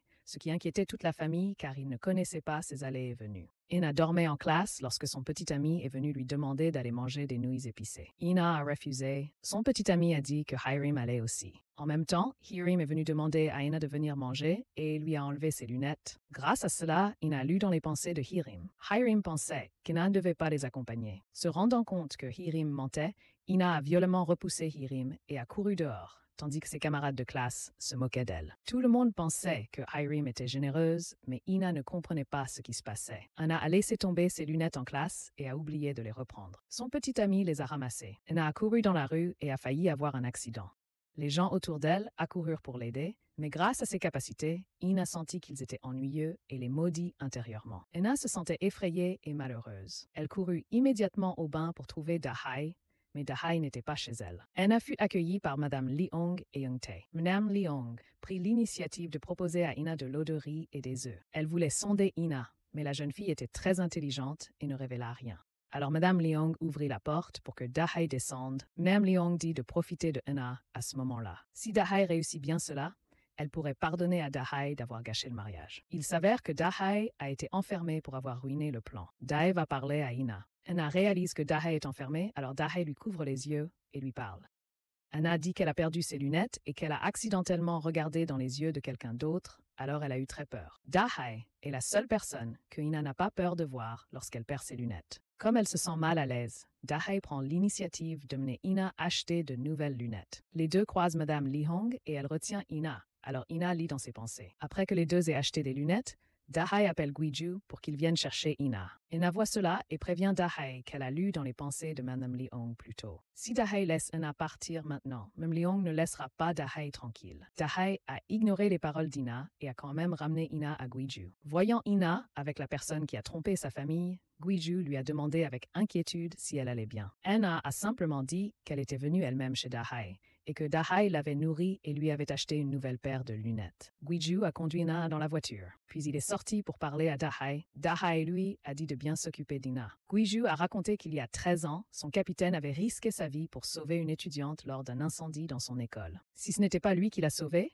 alors ça pourrait être le capitaine. Alors Guiju a conseillé à Da-hae de vivre une vie pleine de sens et de ne pas laisser le sacrifice du capitaine être vain. Après avoir dit ça, Guiju est parti. Quand Da-hae s'est retournée, elle a vu le futur Guiju sourire. Il lui a demandé de prendre soin d'elle et lui a pris la main pour la conduire jusqu'à la voiture de Guiju du présent. Da-hae a senti que la situation était inhabituelle, alors elle a refusé son offre. Les deux ont lutté un moment, ce qui a attiré l'attention de Guiju. Après avoir vu les actions inhabituelles de Da-hae, il a réalisé que son futur lui-même semblait lui parler. Le Guiju du futur a demandé à Da-hae de transmettre le message que Dong-hee allait être en danger. Guiju devait aller immédiatement à la salle de sport. Ils se sont précipités et effectivement Dong-hee est tombé d'un endroit élevé. Il s'est avéré que quelques minutes auparavant, Grace voulait voir Dong-hee voler comme avant, Alors, elle a coupé tous les ascenseurs et laissé un panneau de chantier sur les escaliers. À ce moment-là, Dong-hee voulait descendre au rez-de-chaussée car elle avait un rendez-vous avec son amant. Elle a regardé en bas et s'est demandé si elle devait voler. Alors, elle a monté les escaliers pour essayer de voler. Soudain, Grace apparut et poussa Dong-hee, la faisant tomber sur Guiju qui arrivait en courant. Après sa chute, Dong-hee leva les yeux et vit Dahae non loin de là. Dong-hee pensa que c'était Dahae qui avait tout orchestré. Puis Dong-hee s'évanouit. Dahae et Guiju emmenèrent immédiatement Dong-hee à l'hôpital, craignant que sa chute n'ait des conséquences sur sa santé. Mais à leur arrivée, le médecin conclut que Dong-hee s'était évanoui à cause d'une perte de poids excessive et qu'il n'y avait rien de grave. Après son réveil, la première chose que Dong-hee fit fut d'appeler sa mère pour lui dire qu'elle était tombée dans les escaliers. Puis elle vit Dahae à proximité. Donc Dahae devait avoir planifié cela. Avant qu'elle ne puisse finir de parler, Guiju lui arracha le téléphone et dit à Dong-hee. Malheureusement, Hong-tae était à proximité et entendit tout. Dehors, Ina demanda à Dahae comment elle savait que Dong-hee serait en danger. In-ae menaça de regarder dans les yeux de Dahae et de la forcer à dire la vérité. Guiju, venu du futur, l'avait prévenu. Dahae pouvait voir et toucher Guiju, venu du futur. Même Manhom et M. Sung-gu furent surpris lorsque Dong-hee leur annonça la nouvelle. Même Manhom pensa que Dahae avait simplement enlevé In-hae et blessé sa fille. Le couple se rendit immédiatement à l'hôpital. À leur arrivée, Mme Manhom gifla immédiatement Dahae violemment et lui ordonna de rester loin de sa famille. Lorsque Dahae partit, Ina la protégea et raconta ce qui venait de se passer. Dong-hee est rentrée saine et sauve à la maison. Elle a remercié Guiju pour son aide. Leur relation était meilleure qu'avant. Ina a dit à Guiju d'aller sauver Dahae. Peut-être était-elle enfermée quelque part en ce moment pour avoir interrompu le mariage. En entendant cela, Guiju s'est senti suspicieux. Il est retourné dans le passé et a vu qu'après que Dahae eut interrompu le mariage, elle avait reçu une forte gifle de Mme Leong. Puis Mme Leong l'a traînée dans la voiture. De retour au présent, au bain public, toute la famille interrogeait Dahae, car elle avait gardé secret le fait qu'elle seule pouvait toucher Guiju lorsqu'il retournait dans le passé. Soudain, quelqu'un est venu la chercher. C'était Guiju. Il est venu et a proposé un marché. Il savait que Mme Leong voulait profiter de la capacité de sa famille à s'enrichir. Il a donc promis de lui voler l'avenir grâce à la loterie ou à la bourse, à condition que Dahae reste constamment à ses côtés. Mme Leong et sa famille ont accepté sauf Dahae. Elle a déclaré qu'elle refusait d'être avec quelqu'un qui disparaissait soudainement puis réapparaissait ainsi. Après avoir dit ça, elle est partie, puis Guiju est retourné dans le passé au moment où ils se sont rencontrés à A. Et la même chose s'est produite. Lorsque Guiju a disparu, Dahae a avoué à Mme Leong qu'elle ne voulait pas participer à cette affaire parce qu'elle avait des sentiments pour Guiju. Elle voulait donc que Mme Leong respecte sa décision. Les jours suivants, Guiju a continuellement suivi Dahae au bain, même si Dahae voulait le chasser. Mais la famille de Mme Leong l'a accueilli avec joie. Dahae a continué à chercher une autre cible à escroquer. Cet homme était père célibataire. Ils ont convenu de se rencontrer dans un café. Guiju a continué à suivre Dahae. Effectivement, en quelques mots, elle a réussi à duper le père célibataire. Elle a même fait tomber la tasse sur la table et l'a cassée, feignant de s'inquiéter pour le père célibataire. Guiju a tout vu du début à la fin. Il a réalisé que la chute de la bouteille de vin n'était pas de sa faute, mais un stratagème de Dahae. Guiju ne pouvait plus le supporter. Il a marché devant eux et s'est présenté comme le troisième mari de Dahae. Après avoir dit cela, il a pris la main de Dahae et l'a emmenée dehors. Arrivé à la porte, Dahae lui a conseillé de s'occuper à autre chose au lieu de la suivre. Soudain, Dahae a trouvé une autre cible. Elle s'est approchée et a commencé à l'aborder. À ce moment-là, sa femme est sortie. Elle a cru que Dahae était la nouvelle amante de son mari et s'apprêtait à faire une scène de jalousie. Heureusement, Guiju est venu et a tiré Dahae par la main. Guiju l'a invité à dîner. Dahae a répondu que s'il lui donnait 10 000 won de l'heure, elle accepterait. Guiju a accepté et l'a emmené dans un bar. Et tous deux ont joyeusement conversé. Dahae a dit qu'elle ressentait encore du bonheur lorsqu'elle a mangé pour la première fois de la glace pilée aux haricots rouges ou lorsqu'elle a fait du vélo pour la première fois. Soudain, Guiju est retourné dans le passé. À cette époque, il venait de commencer à travailler comme pompier et se faisait réprimander par son supérieur pour avoir grimpé à un arbre pour sauver un chat. Cependant, aux yeux de son supérieur, il était heureux que son subordonné ait bien fait son travail et Guiju a souri en se remémorant ce souvenir. À cet instant, au loin, Guiju a vu Mme Leong et Hong-tae entrer aux pompes funèbres, celles des funérailles du père de Dahae. Mme Leong a pris tout l'argent des condoléances et a demandé à Dahae de signer les papiers d'assurance. À la mort de Dahae, l'argent de l'assurance lui appartiendrait. Après le départ des deux femmes, Guiju s'est rendu aux funérailles et a touché Dahae. Dahae a été surprise par l'homme devant elle et a demandé à Guiju qui il était. Réalisant que l'homme devant elle n'était pas méchant, Da-hye s'est sentie soulagée et a pleuré bruyamment. Après le retour de Guiju chez lui, Ina a bloqué l'escalier et a demandé avec inquiétude où était Da-hye. Elle a enlevé ses lunettes pour utiliser ses pouvoirs et a été soulagée de savoir que Da-hye était en sécurité. Simultanément, M. Sungu buvait au bar. Une belle dame est venue et l'a écouté, puis elle a posé sa tête sur son épaule. Soudain, son mari est apparu et a attrapé M. Sungu par le col. Il a menacé de poursuivre M. Sungu pour agression sexuelle sur sa femme. M. Sungu l'a supplié de ne pas en faire tout un plat. M. Sungu a promis de le dédommager. À la salle de sport, Dong-hee a de nouveau vérifié la caméra et a découvert que c'était Grace qui l'avait piégée pour qu'elle tombe. Au moment où Grace s'approchait, Dong-hee l'a poursuivie avec colère et a voulu la pousser dans les escaliers. Grace a dit qu'elle avait poussé Dong-hee parce qu'elle pensait qu'elle volerait et atterrirait en toute sécurité. Grace a supplié Dong-hee de lui pardonner cette fois et que Dong-hee pouvait faire ce qu'elle voulait, alors Dong-hee lui a pardonné. De ce côté, Da-hye et Guiju avaient un rendez-vous impromptu sous la supervision de Hung-tae. Guiju a dit qu'il ne pouvait retourner dans le passé que si le passé était un souvenir heureux. Alors Madame Leong a forcé Hung-tae à les suivre et a tout fait pour que les deux aient un rendez-vous heureux. Cependant, malgré tous leurs efforts, les deux ne se sentaient toujours pas heureux. Soudain, Guiju a eu une idée. Il a suggéré qu'ils aillent avec Hung-tae acheter de la glace pilée aux haricots rouges dans la ville natale de Da-hye. Ils ont donc pris un bus pour retourner dans sa ville natale. Après avoir acheté la glace pilée, Guiju a regardé le billet de loterie ce soir et est entré dans le studio photo pour retourner dans le passé cet après-midi. Après avoir attendu que les deux autres soient partis, Guiju s'est approché de Da-hye et lui a donné un bol de glace pilée aux haricots rouges. Le visage de Da-hye exprimait un grand bonheur. 13 ans auparavant, elle avait eu l'intention de voler du pain. Une femme a vu la scène.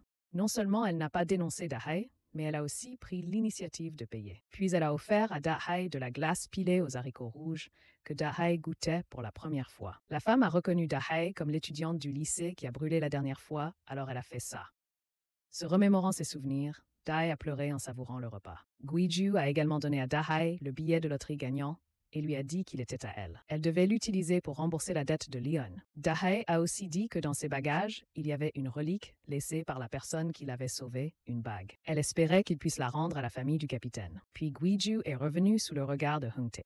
Avant, lorsqu'il avait vu Guiju entrer dans le studio photo, il y était entré aussi, mais il ne l'avait nulle part vu. Soudain, Guiju est sorti du studio photo, le laissant extrêmement choqué. Par ailleurs, l'amoureux de Dong-hee est venu au rendez-vous avec elle. Soudain, il a senti que cette journée était étrange. En chemin, il a entendu une musique familière. En entrant dans le café, il a reconnu une odeur familière et un gâteau familier. Tout cela lui a rappelé l'époque où il aimait Dong-hee. À cette époque, Dong-hye était encore mannequin. Il ne savait pas que Grace avait délibérément mis en place ces choses pour lui faire se souvenir de tout cela. Puis Dong-hee le verrait par hasard.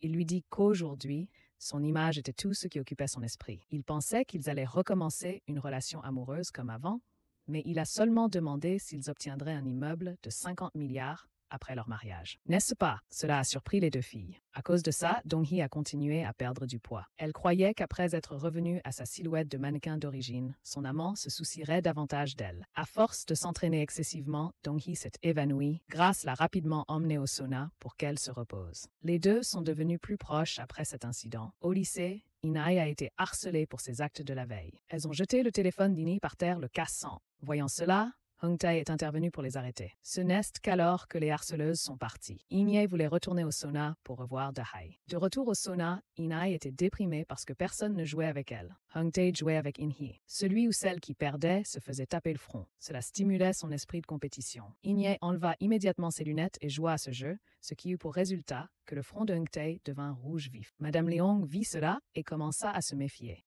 Madame Manong appela ensuite Da-hye pour lui donner la voiture nouvellement achetée. Madame Manong n'oublia pas de dire à Da-hye de rester loin de sa famille. Da-hye donna à Madame Manong le billet de loterie gagnant et lui dit de prendre cela et de ne plus laisser Guiju me déranger. Après avoir dit ça, Da-hye est parti. Madame Manong regarda le ticket de loterie avec surprise. Madame Manong réalisa alors que Da-hye avait obtenu cela grâce au pouvoir de Guiju. De son côté, M. Sungu cherchait des objets dans la pièce secrète de la famille pour les vendre et rembourser ses dettes. N'ayant rien trouvé de valable, il entra dans la chambre et trouva sa femme endormie. Dans une main, elle tenait la bague, héritage familial. Dans l'autre, elle tenait le ticket de loterie. Il réalisa que le ticket de loterie pouvait l'aider à ce moment-là. Monsieur Sungu s'est approché sur la pointe des pieds pour voler le billet de loterie. Une fois le billet de loterie en sa possession, Monsieur Sungu est sorti et a vu Guiju entrer. Guiju a demandé des nouvelles des bagages de Dai. Monsieur Sungu a répondu qu'il les avait rangés parce que Madame Manong ne voulait pas les voir. Guiju a dit à son père qu'il cherchait une bague dans les bagages de Dai. Monsieur Sungu a compris quelque chose et a indiqué la bague que Madame Lal Manong tenait dans sa main. Ils ont vu la bague, héritage familial des Bok, dans les bagages de Dai. Monsieur Sungu a déclaré que toute la famille soupçonnait Dai d'avoir volé la bague dans le coffre-fort familial. Entendant cela, Guiju descendit précipitamment au coffre-fort pour vérifier, mais la bague était toujours à l'intérieur. Il sortit la bague des bagages de Dai pour la comparer. Étonnamment, les deux bagues étaient identiques. À cet instant, Guiju réalisa que la personne qui avait sauvé Dai n'était pas le capitaine mais lui. Alors, Guiju appela Dai et annonça que la personne qui l'avait sauvé de l'incendie était lui. Simultanément, Madame Manong rêva que son fils offrait une bague à Dai dans l'incendie. Elle se réveilla dans un état de peur. Madame Manong a mis en garde son fils au sujet de son rêve. Elle lui a également dit de se tenir loin de Dai, mais il l'a rassuré et lui a montré les deux bagues. Il lui a tout expliqué et a dit qu'il avait sauvé Dai de l'incendie il y a 13 ans. Entendant ce que son fils disait, Madame Manong a réfléchi et a réalisé que le destin des deux était toujours là. Ainsi, Dai pourrait être celle qui aiderait la famille Bok à prospérer. À nouveau, soudain, elle s'est souvenue du billet de loterie gagnant du jackpot et a réalisé qu'il n'était plus là. Parce que le billet de loterie avait été envoyé par M. Sungu à la personne qui le faisait chanter, M. Sungu s'est senti soulagé et a pensé que sa femme ne le découvrirait. Passe. Cependant, à son retour, M. Sungu a constaté que sa femme avait reçu une photo anonyme de lui dansant avec une autre femme en boîte de nuit. M. Sungu a expliqué à sa femme qu'il ne s'agissait que d'une simple partenaire de danse. Pourquoi le mari de la femme a-t-il pris large puis rompu l'accord? À ce moment-là, Missy Manong a réalisé qu'il avait pris le billet de loterie pour payer la personne qui le faisait chanter. Les deux se sont disputés. Mme Manong a crié qu'elle avait été trahie par lui, car elle ne pouvait pas rêver de lui. N'est-ce pas? M. Sungu a admis qu'il s'était senti mal à l'aise d'être sous son contrôle lorsqu'elle avait rêvé de chacune de ses actions. Mme Manong était déçue et a dit qu'elle le libérerait. Alors il devait faire ses valises et quitter la maison immédiatement. Alors que M. Sungu s'apprêtait à partir, Ine est arrivée et a lu dans ses pensées. Elle savait où il était vraiment allé. De retour auprès du groupe de personnes qui avaient fait chanter Sungu, il s'est avéré que ces personnes connaissaient Mademoiselle Li Hong. Elles ont comploté avec elle pour piéger Sungu. Mademoiselle Li Hong a donc facilement obtenu le billet de loterie. Lorsque Mademoiselle Li Hong a ramené le billet de loterie à la maison, Dai l'a vu. Elle savait que sa mère adoptive avait commis cette escroquerie. Mademoiselle Li Hong a félicité Dai pour son bon travail sur un ton sarcastique. Le lendemain, Dai a invité Guiju à sortir. Elle lui a dit que son père avait été trompé par Madame Li Hong pour de l'argent. Donc maintenant son père n'est pas à la maison parce que Madame Manong l'a chassé. Ce n'est que le début. Elle espère donc qu'il arrêtera de la suivre s'il ne veut pas que sa famille soit brisée. Parce que la personne que Madame Li Hong vise pourrait être Madame Manhong. La personne qui l'a sauvée a une cicatrice au cou, mais lui non. Donc cette personne n'est pas Guiju. Au lieu d'essayer de la sauver, il devrait d'abord sauver sa famille. Surtout sa mère, car elle a le don de rêver le futur. Il est donc rentré chez lui pour trouver sa mère, mais elle n'était pas là. Mais Manhong dînait avec Dong-hee et son amant. Les deux présentaient l'idée que dans le futur, ils utiliseraient le bâtiment pour réaliser un projet de salon de beauté et de salle de sport lorsqu'ils se seraient mariés et auraient hérité du bâtiment de 50 milliards. Madame Manong souffrait d'un mal de tête à cause des problèmes de son mari. Alors que le petit ami de Dong-hee ne cessait de parler, elle demanda froidement à Dong-hee « J'ai entendu dire que ton petit ami t'avait trahi. » Le visage de Dong-hee s'est attristé et elle a demandé à son petit ami de sortir. Seul, Dong-hee réalisa que son père avait quitté la maison.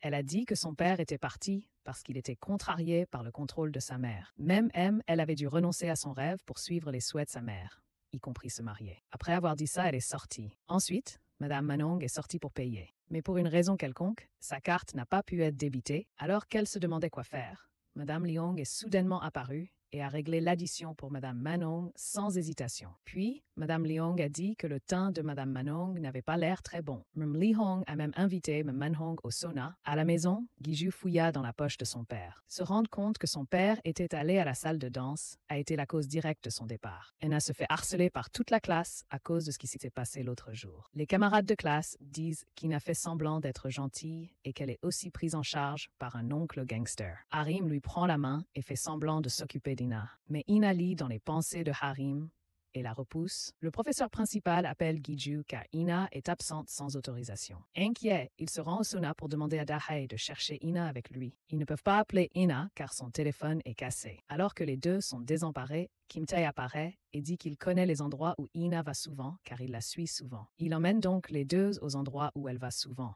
Anna mange souvent des nouilles instantanées seule, boit du café seule et va au parc jouer seule avec son téléphone. Mais il ne trouve pas Ina à ces endroits. Il se sépare pour la chercher. Dahai décide d'aller au sauna tandis que Giju rentre chez elle. Quand Dahai arrive au bain public, elle ne voit que Lee Hong ramenant Manhong chez elle et Ina n'y est pas. Lee Hong a vu l'expression de Dahai. Elle a dit qu'elle était vraiment inquiète et voulait se lier d'amitié avec Manhong car elle voulait les réunir et n'avait aucune intention de faire du mal à Manhong. Mais Dahai l'a récompensé en apportant le billet de loterie gagnant à la famille Bok au lieu de le lui donner. Dahai a dit que Giju lui avait donné l'argent pour rembourser ses dettes et quitter Madame Leong. Mais Dahai a choisi de vivre avec Leong parce qu'elle avait pitié de lui. Même Leong est toujours triste à cause de sa fille décédée. Mais si Madame Leong ose faire quelque chose de mal à la famille Bok, Dahai est prête à riposter. Puis Dahai quitte le sauna malgré les cris de Madame Leong. De ce côté, Giju rentre chez lui mais ne trouve pas Ina. Il fouille dans un tiroir et trouve un téléphone cassé. À ce moment-là, Dahai arrive aussi. Giju exprime qu'il n'est pas un bon père pour avoir laissé Ina seule si longtemps et qu'il ne comprend pas sa psychologie. Soudain, Dahai voit Giju du futur et il l'informe qu'Ina est au gymnase de l'école. Tous deux s'y rendent immédiatement. Au gymnase, les camarades de classe d'Ina chuchotent à propos de son petit ami qui a quitté le club de danse parce qu'il a avoué ses sentiments à quelqu'un dans le club. Mais a été rejeté. Les camarades de classe se demandent qui est cette personne. Soudain, Harim voit Ina somnoler dans le local de rangement du gymnase. Harim est en colère contre ce qu'Ina lui a fait. Harim a donc eu l'idée de punir Ina. Harim a secrètement verrouillé la porte de l'entrepôt de l'extérieur et a piégé Ina à l'intérieur. En se réveillant, Ina a eu peur en réalisant qu'elle était enfermée. Elle a essayé de frapper à la porte et d'appeler quelqu'un, mais personne n'a entendu. Anna était effrayée, inquiète et ne savait pas quoi faire. Ce soir-là, Giju et Dahai ont couru au gymnase et ont frappé continuellement à la porte. Cela a attiré le gardien de sécurité, qui a donc pris la clé et a réussi à secourir Ina. Lorsqu'ils sont allés manger à trois, Ina a dit à Giju qu'elle ne pouvait pas aller à l'école. Il y avait trop de regards indiscrets à l'école, ce qui a rendu Giju perplexe. Puis Ina a couru aux toilettes. Dahai l'a suivie et l'a vue pleurer à l'intérieur. Anna a dit qu'elle voulait juste s'intégrer avec ses amis, mais qu'elle ne comprenait pas pourquoi les choses avaient tourné ainsi. Elle préférait être invisible comme avant.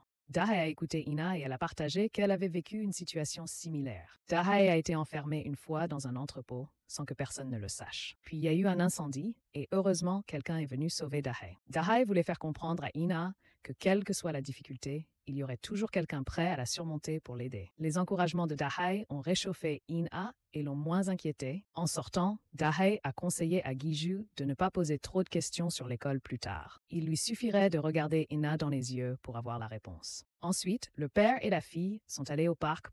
Giju a invité Ina à prendre un café. Il savait que c'était la boisson préférée de sa fille après que Hong Tae le lui ait dit. Mais Ina l'a repoussé, faisant renverser la tasse de café. Inquiet pour sa fille, Giju a enlevé ses lunettes et a proposé de les nettoyer. Ce geste a fait qu'Ina et Giju se sont regardés. Ina a lu les pensées de son père à son sujet. Giju s'est excusé de laisser Ina seule tout ce temps. Giju voulait se rattraper à l'avenir et passer plus de temps avec elle. Elle avait lu toutes ses pensées. Cette fois, Giju réalisa que le super pouvoir d'Ina était de lire les pensées des autres en les regardant dans les yeux. Anna dit qu'elle ne voulait pas qu'il retourne au moment de sa naissance, car ce moment avait fait souffrir son père et sa mère. Giju comprit que la capacité d'Ina était de lire les pensées des autres, raison pour laquelle Ina évitait toujours le regard des autres. 7 ans auparavant, alors que la mère d'Ina conduisait, elle avait accidentellement croisé son regard.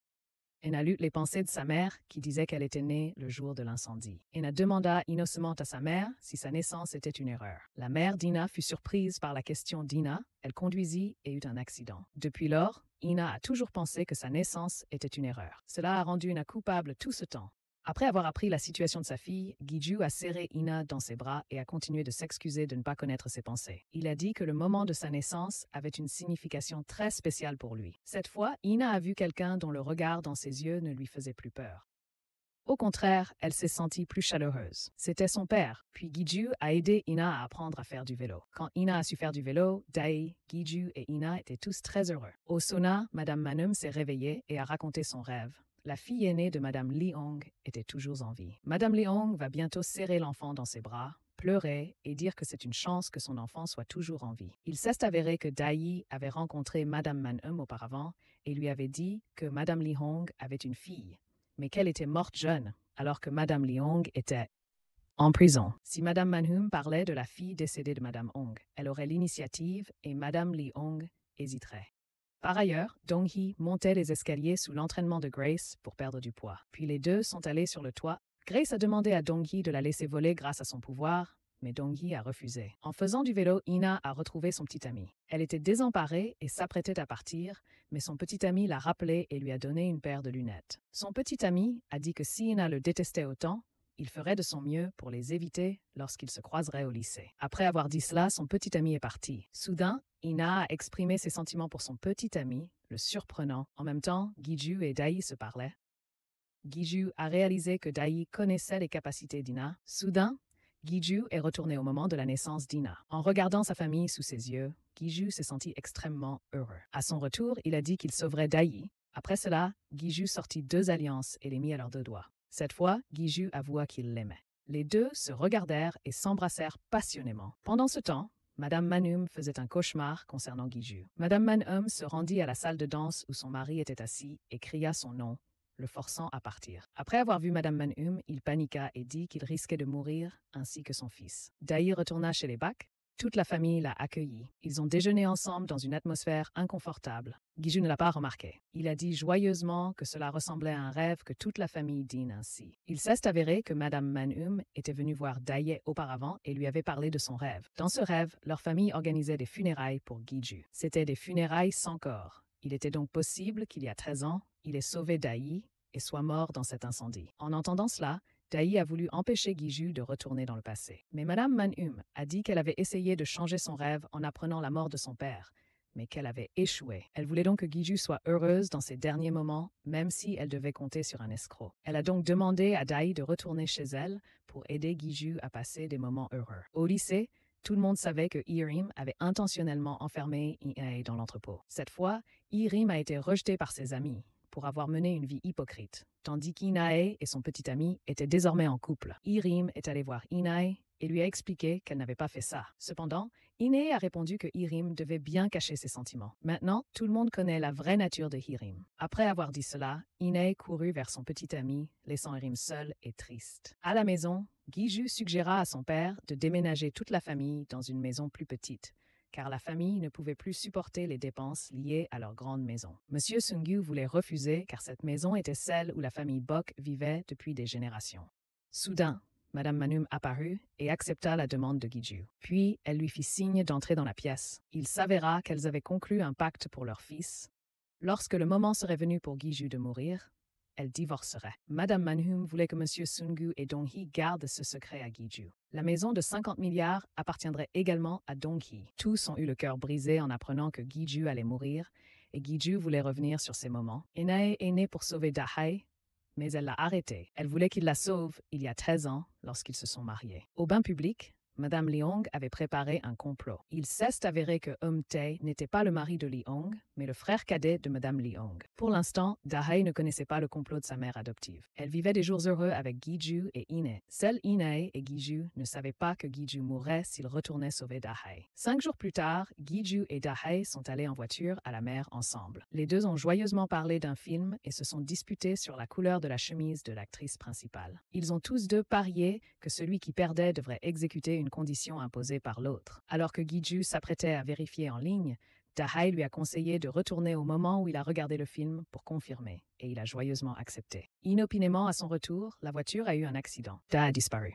La police est venue secourir Gi-ju et a cherché Da-hae. Il pensait que Gi-ju était tellement effrayé qu'il ne se souvenait de rien de l'accident. En vérité, lors de l'accident, il était dans le passé et n'a pas pu faire une déclaration détaillée à la police. La police a cherché toute la journée et finalement, ils n'ont trouvé qu'une veste que Gi-ju avait achetée pour Da-hae. Gi-ju a tenu la veste et a pleuré, alors il a été à nouveau abandonné. Le lendemain matin, la police est partie et a laissé Gi-ju seul là. Quelques jours plus tard, il est allé au bain public pour interroger Madame Li-hong à ce sujet. Il pensait qu'elle avait simulé la disparition de Da-hae comme un accident, mais elle l'a nié et a crié de douleur, demandant pourquoi il n'avait pas pu empêcher l'accident alors qu'il avait des super-pouvoirs. Dans les jours suivants, Guiju a continué à se saouler. Il regretta de ne pas avoir pu empêcher l'accident. Toute la famille était triste. Tous se demandaient pourquoi cet accident s'était produit exactement comme il y a 7 ans. Dong-hee pensa que si cela arrivait pour empêcher Guiju de retourner dans le passé, ce serait une bénédiction. Madame Manom vit cela comme une opportunité pour Guiju de ne pas retourner dans le passé. Elle alla voir Guiju et le convainquit que la perte de son pouvoir pouvait être un don de leurs ancêtres. Dong-hee essayait des robes de mariée. Elle avait réussi à perdre du poids. Son petit ami était très heureux et la pressait constamment de se marier, même si elle voulait reporter la cérémonie, car Guiju avait des problèmes, mais il s'en fichait. En sortant, il a appelé une autre fille pour lui promettre un appartement dans l'immeuble de Dong-hee. Il s'avéra que sa nature volage n'avait pas changé.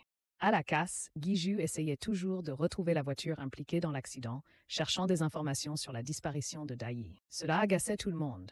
Dong-hee et In-hee sont également arrivés. Dong-hee lui a conseillé de laisser le passé derrière lui et d'accepter la vérité. Après le départ de Dong-hee, In-hee a raconté qu'il y avait eu un moment où elle avait regardé Da-hye dans les yeux et qu'elle avait chanté l'hymne national. Il semblait que Da-hye cachait quelque chose, alors Guiju a essayé de retourner dans le passé. Il est retourné au moment précis où tous deux étaient allongés au lit. Il a dit à Dai de ne surtout pas aller à la plage en voiture par temps de pluie, sinon elle aurait un accident. Puis il est retourné au présent et s'est rendu compte que rien n'avait changé. Tous deux se demandèrent pourquoi Guiju l'avait averti, mais Dai accepta quand même le voyage. In-hee dit que peut-être Dai savait qu'elle aurait un accident, mais pour une raison quelconque, elle est quand même allée malgré l'avertissement de Guiju. Puis In-hee est allée au sauna pour trouver Hung-tae. C'était le seul indice pour le moment. Voyant Hung-tae devant la porte, In-hee a essayé de se renseigner sur Dai, mais Hung-tae l'a évité. Il a mis des lunettes de soleil car il connaissait les capacités d'In-hee et est entré au sauna. Même Lee Hong a entendu la conversation d'In-hee. Hung-tae a expliqué qu'In-hee disait des bêtises. Même Lee Hong a demandé à Hung-tae s'il avait fini de s'en occuper. Hung-tae a confirmé qu'il avait fini de s'en occuper, mais elle a ensuite demandé pourquoi. Hung-tae est retourné à la plage. Hung-tae répondit qu'il voulait se promener. Madame Lee Hong demanda à consulter l'historique des appels de Hung-tae. Ne voyant rien, elle devint suspecte et força Hung-tae à aller à la plage où il avait été. Avant que Hung-tae ne mène Madame Lee Hong, il croisa le regard d'In-hee. Grâce à cela, In-hee sut que Da-hye était toujours en vie et où était son adresse actuelle. In-hee courut précipitamment chez elle et rapporta à Guiju que Da-hye était toujours en vie. Il s'avéra que lors de sa dernière rencontre avec Madame Manom, Da-hye avait réalisé que pour sauver Guiju, il fallait empêcher Guiju de retourner dans le passé. Alors Da-hye dit à Madame Manim qu'elle simulerait sa mort afin que Guiju ne puisse pas utiliser son pouvoir. Seul Hung-tae connaissait ce plan détaillé. Dai a supplié Hung-tae de l'aider et a dit que c'était son dernier coup. Donc le jour de l'accident, Dai a suggéré à Guiju de retourner dans le passé. Après son départ, elle et Hung-tae ont délibérément mis en scène la scène comme s'il y avait eu un accident de voiture. Puis elle a jeté son chemisier dans la rivière et tous deux sont partis. De retour au présent, Dai était sur la plage. Un instant plus tard, Guiju est venu la chercher. Dai a vu Guiju et a fui inquiète, mais il l'a rattrapée et lui a demandé pourquoi elle avait menti sur sa mort. À ce moment-là, Da-hye ne pouvait que lui dire la vérité. À ce moment, personne dans sa maison ne l'avait vu. Alors, ils étaient très inquiets. Ina est sortie en courant et a dit que Guiju cherchait Dai. Même Manom a eu très peur en l'apprenant.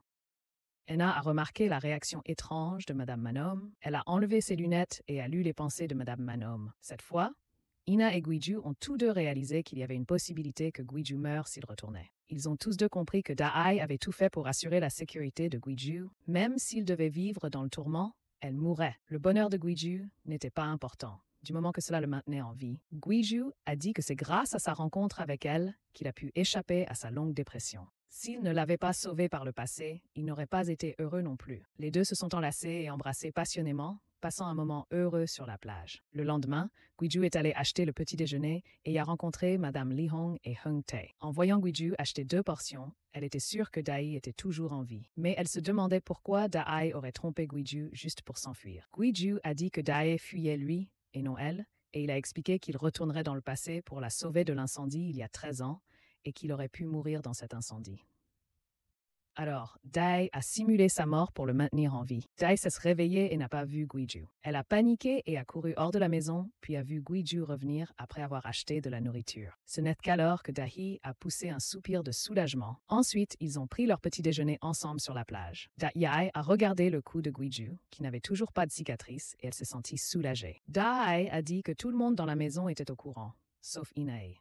mais qu'elle le saurait peut-être bientôt aussi. Effectivement, à leur retour, Ina était triste car elle savait tout. Elle s'est blâmée d'avoir révélé et ruiné le plan de Dai. Puis elle est montée à l'étage. Dong-hee a cherché Guiju pour lui parler. Dong-hee a raconté qu'il y a de nombreuses années, elle était un top modèle très célèbre, si bien qu'elle a eu l'occasion de défiler lors du dernier passage.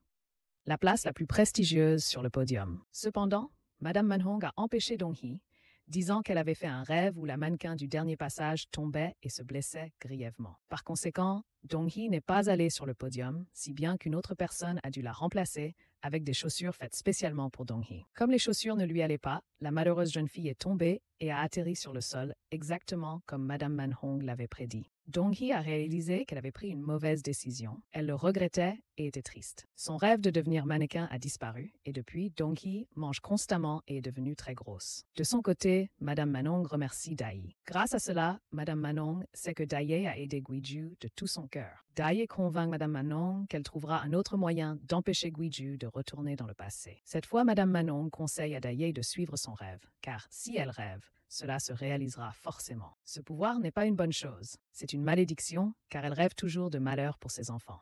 Mme Manhong a dit avoir récemment rêvé de Dong-hee et d'une autre femme aux cheveux en désordre dans la chambre nuptiale de Dong-hee et de son mari. Elle a donc pensé qu'elle se battait. Elle a donc pensé que le mariage de Dong-hee ne serait pas heureux. Cependant, elle n'a pas pu le dire à sa fille, car Dong-hee avait déjà suivi les rêves de Mme Manhong. Sa carrière de top modèle a été ruinée. Dai a tout compris. Dai est allé dans la chambre d'Igné et l'a vu se reprocher des choses. Dai a dit que tous les membres de la famille étaient nés avec des super-pouvoirs, mais au lieu d'être reconnaissant, toute la famille a essayé de le cacher et l'a considéré comme une malédiction. Alors Dai a réconforté In-hee en lui disant qu'elle transformerait cette malédiction en quelque chose de bien. Le lendemain, le fiancé de Dong-hee l'a emmené voir un nouvel appartement. Il a présenté l'appartement avec enthousiasme, parlant sans cesse du temps et des efforts qu'il avait consacrés à la recherche de ce magnifique appartement. Lorsque Dong-hee a mentionné qu'elle n'achèterait pas cet appartement, mais vivrait avec sa famille, il a semblé mécontent et a dit que vivre ainsi n'était pas pratique pour Dong-hee. Il a rapidement incité Dong-hee à acheter l'appartement comme leur logement de jeunes mariés. Il s'est également vanté que la compte était un peu élevée, mais qu'il avait convaincu le propriétaire de baisser le prix. Cela a laissé Dong-hee sans voix.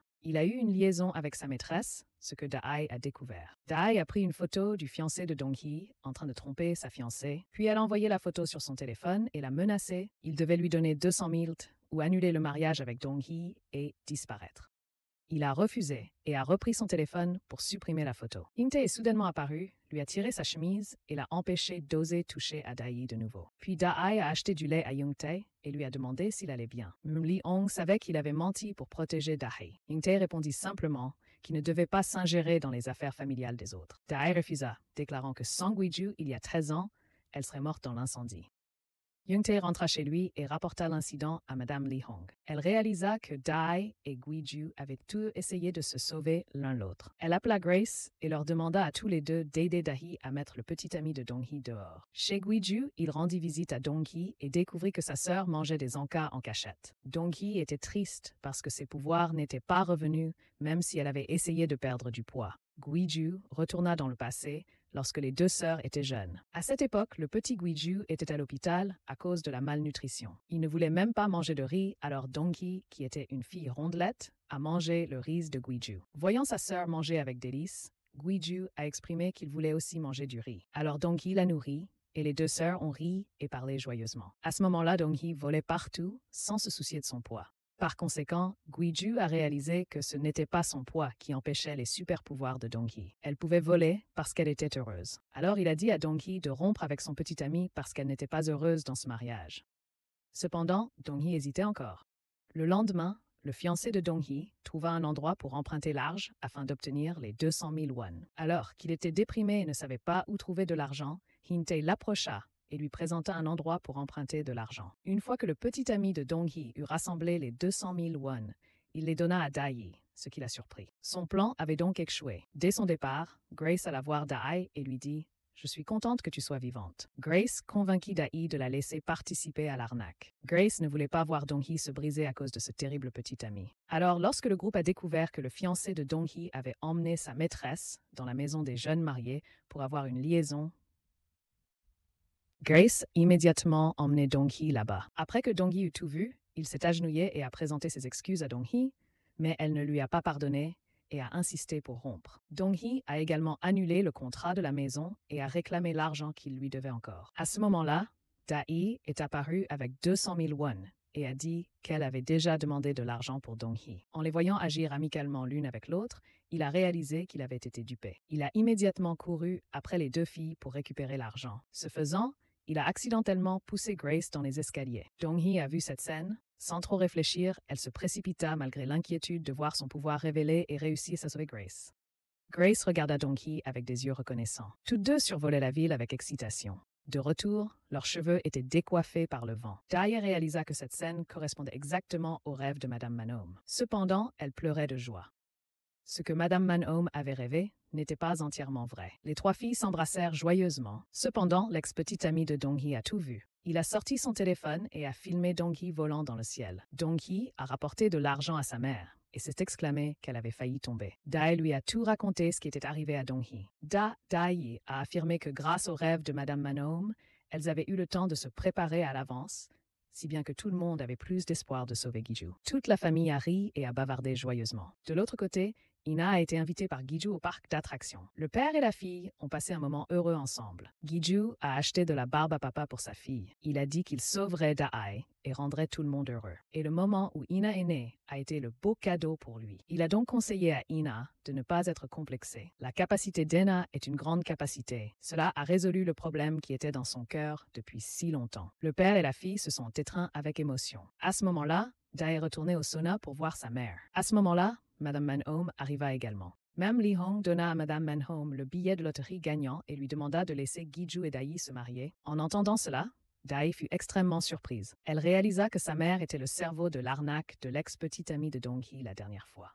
Dae retourna dans la salle de bain et demanda à Mme Lee Hong pourquoi elle avait fait ça. Mme Lee Hong admit qu'en apprenant la mort de Dae, elle avait ressenti un profond regret. Puis, elle serra Dae dans ses bras et lui confia en larmes qu'elle ne s'attendait pas à ce que la relation mère-fille soit si proche et profonde après toutes ces années passées ensemble. Elle dit que c'était une chance que Dae soit encore en vie. Le rêve de Madame Manhome s'est donc réalisé. Mme Lee Hong félicita Dae d'avoir une belle famille qu'il aimait vraiment.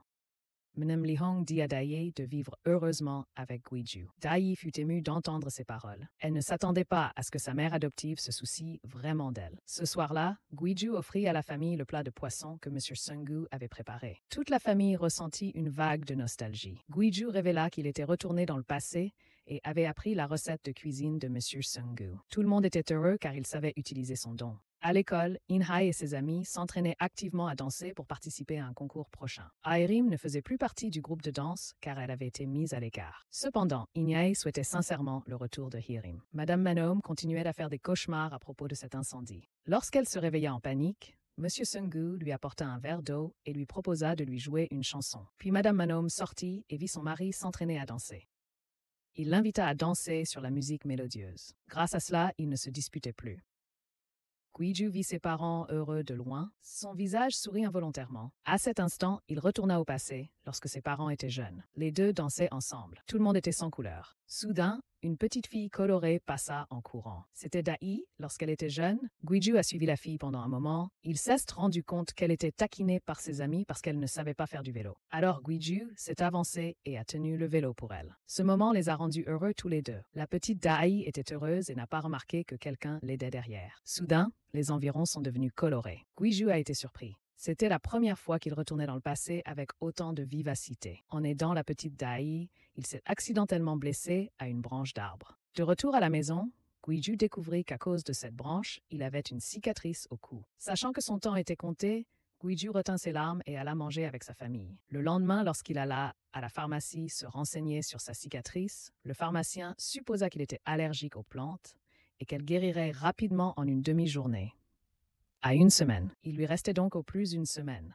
En classe, Ina vit Hirim se faire harceler. Ina s'approcha de Hirim et lui proposa de rejoindre le club de danse pour la compétition à venir. Avec ses capacités, Ina savait que Hirim attendait avec impatience cette représentation. Ina voulait aussi se réconcilier avec Hirim. Hirim refusa, mais fut très reconnaissante. À la salle de sport, Grace et Young-tae arrivèrent. Grace dit qu'elle voulait présenter Young-tae à Dong-hee. Bien que Dong-hee ait eu un coup de foudre pour Young-tae, elle dit quand même qu'elle ne voulait connaître personne en ce moment. Cela sembla étrange à Grace. Grace répondit que Young-tae était venu postuler pour le poste d'entraîneur pas pour un rendez-vous. La réponse de Grace mit Dong-hee extrêmement mal à l'aise. En examinant attentivement le visage de Young-tae, Dong-hee réalisa qu'il était livreur de repas. Sa méthode de livraison la satisfaisait pleinement, car il gardait toujours la nourriture intacte, ni cassée ni froide. Cela lui fit vraiment apprécier Young-tae. Grace s'exclama que les goûts de Dong-hee en matière d'amant étaient très singuliers. L'ex-amant de Dong-hee était également présent à la salle de sport, non loin de là. En découvrant la vérité, la tromperie dont il avait été victime,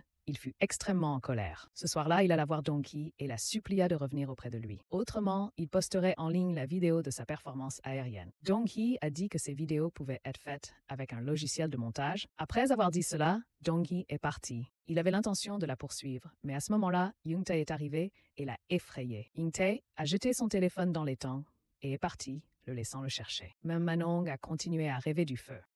Elle a donc dit à Guiju qu'elle avait vu une horloge tomber du mur et qu'il y avait des gens qui se débattaient dans les airs pendant l'incendie. Guiju a donc rencontré un collègue pour enquêter, mais le collègue a dit qu'il ne se souvenait de rien concernant l'incendie depuis 10 ans. Guiju a demandé à un collègue de trouver le rapport sur l'incendie et il a accepté. Récemment, Dai a remarqué que Guiju portait un col roulé alors qu'il faisait très chaud. Lorsqu'il s'est endormi, elle a soulevé son t-shirt et s'est rendu compte qu'il avait une cicatrice au cou. Dai savait que le temps de Guiju était compté. Soudain, Guiju s'est réveillé et lui a demandé de garder le secret à tout le monde. Il a dit qu'il avait eu cette cicatrice en retournant dans le passé. Avant, il ne pouvait rien toucher, mais maintenant ça s'est produit. Dai a donc réalisé que l'incendie d'il y a 13 ans pourrait vraiment lui coûter la vie. Les deux se sont enlacés dans le désespoir. Madame Manong a dit à Dong-hee qu'elle avait rêvé qu'elle volait devant tout le monde lors de la prochaine représentation d'In-hee. Cependant, Dong-hee ne s'est pas soucié de ce qu'elle a dit. Dong-hee a quand même décidé d'y aller pour encourager In-hee. Lorsque la famille est arrivée à l'école d'In-hee, ils ont rencontré inopinément la famille de Madame Lee-hong,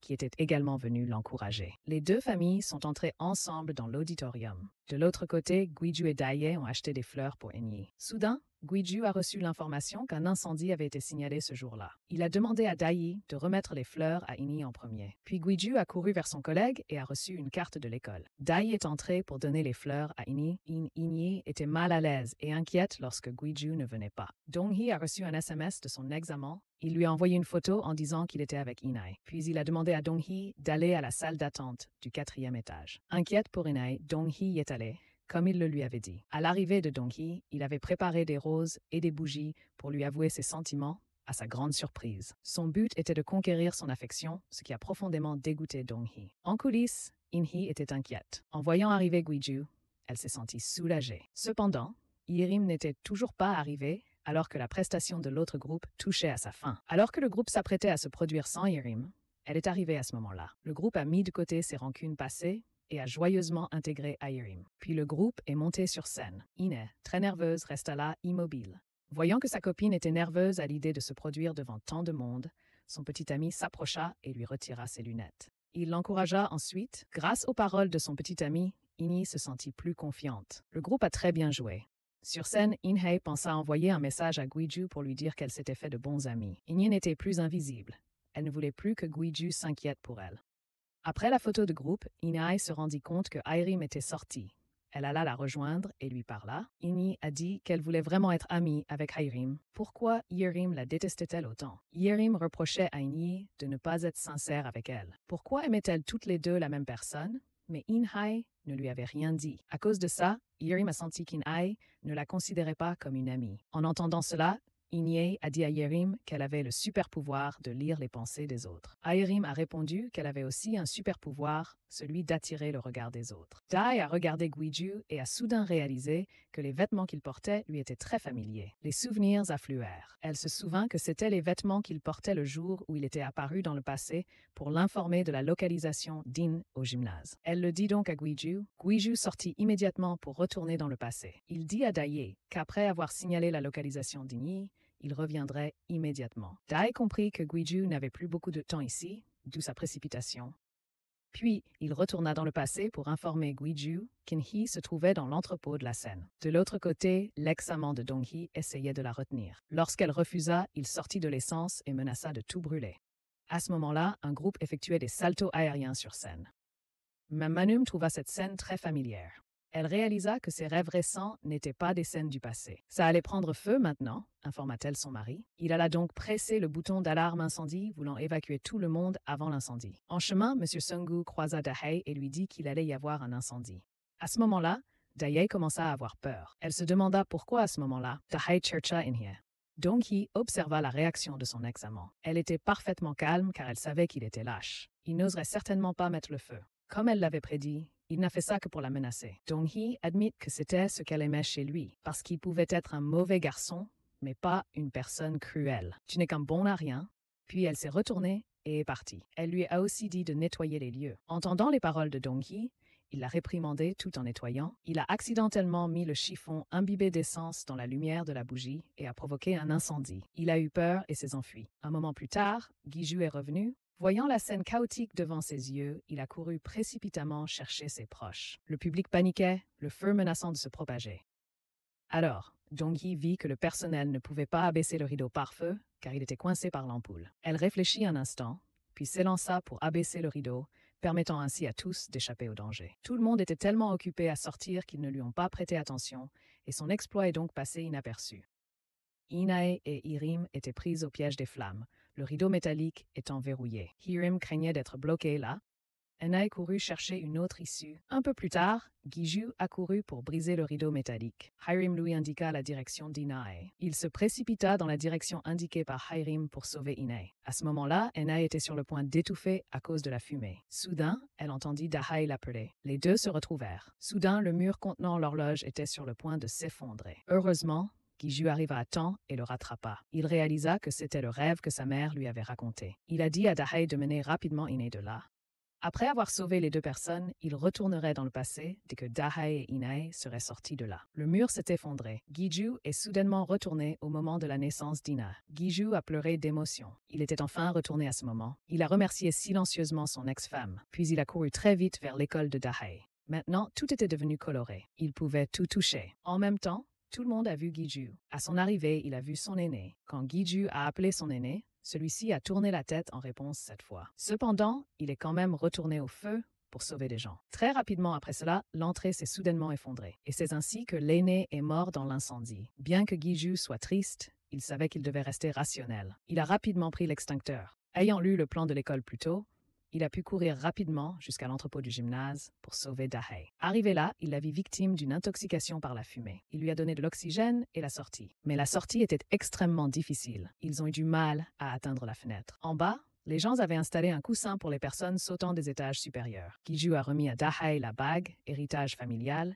et lui a demandé de la garder précieusement. Puis il l'a poussée sur le coussin et a dit à Dahae que ce n'était que le début. They would meet again. Alors que Dahae tombait, l'incendie s'est déclaré et a tué Guiju. De retour au présent, l'ex-amant de Dong-hee a été emprisonné pour avoir provoqué un incendie. Heureusement, personne n'a été blessé dans l'incendie. La famille a organisé des funérailles pour Guiju. Quelques années plus tard, chacun a une nouvelle vie. Hongtae et Grace ont invité Dong-hee à utiliser son pouvoir de voler pour les aider à faire quelques tours dans les airs. Madame Manong est désormais une habituée du sauna de Madame Leong. Elle y dort très bien et partage souvent ses rêves avec Madame Leong. Depuis, Madame Leong a évité bien des problèmes. Aujourd'hui, Madame Manong a rêvé qu'un hôte de marque apparaissait chez elle. Dahae n'a plus peur du feu comme avant. Elle a un fils avec Guiju, un garçon très vif. La famille ne sait pas quel est son pouvoir. Alors que Dahae rangeait ses vêtements, son fils est soudainement venu et lui a donné le ballon qu'ils avaient perdu hier. Dahae se demanda d'où son fils avait retrouvé le ballon. Le garçon dit honnêtement qu'il l'avait pris hier. Dahae devina que le garçon avait le don de retrouver les objets perdus, alors elle lui demanda de retrouver Guiju. Le garçon resta assis un moment, et effectivement, Guiju retourna auprès de sa famille. Guiju se tenait là, tenant la main de son fils, et Dahae félicita Guiju de son retour avec émotion. Le film d'aujourd'hui se termine ici. Merci à tous de nous avoir regardés. Au revoir et à bientôt dans les prochaines vidéos.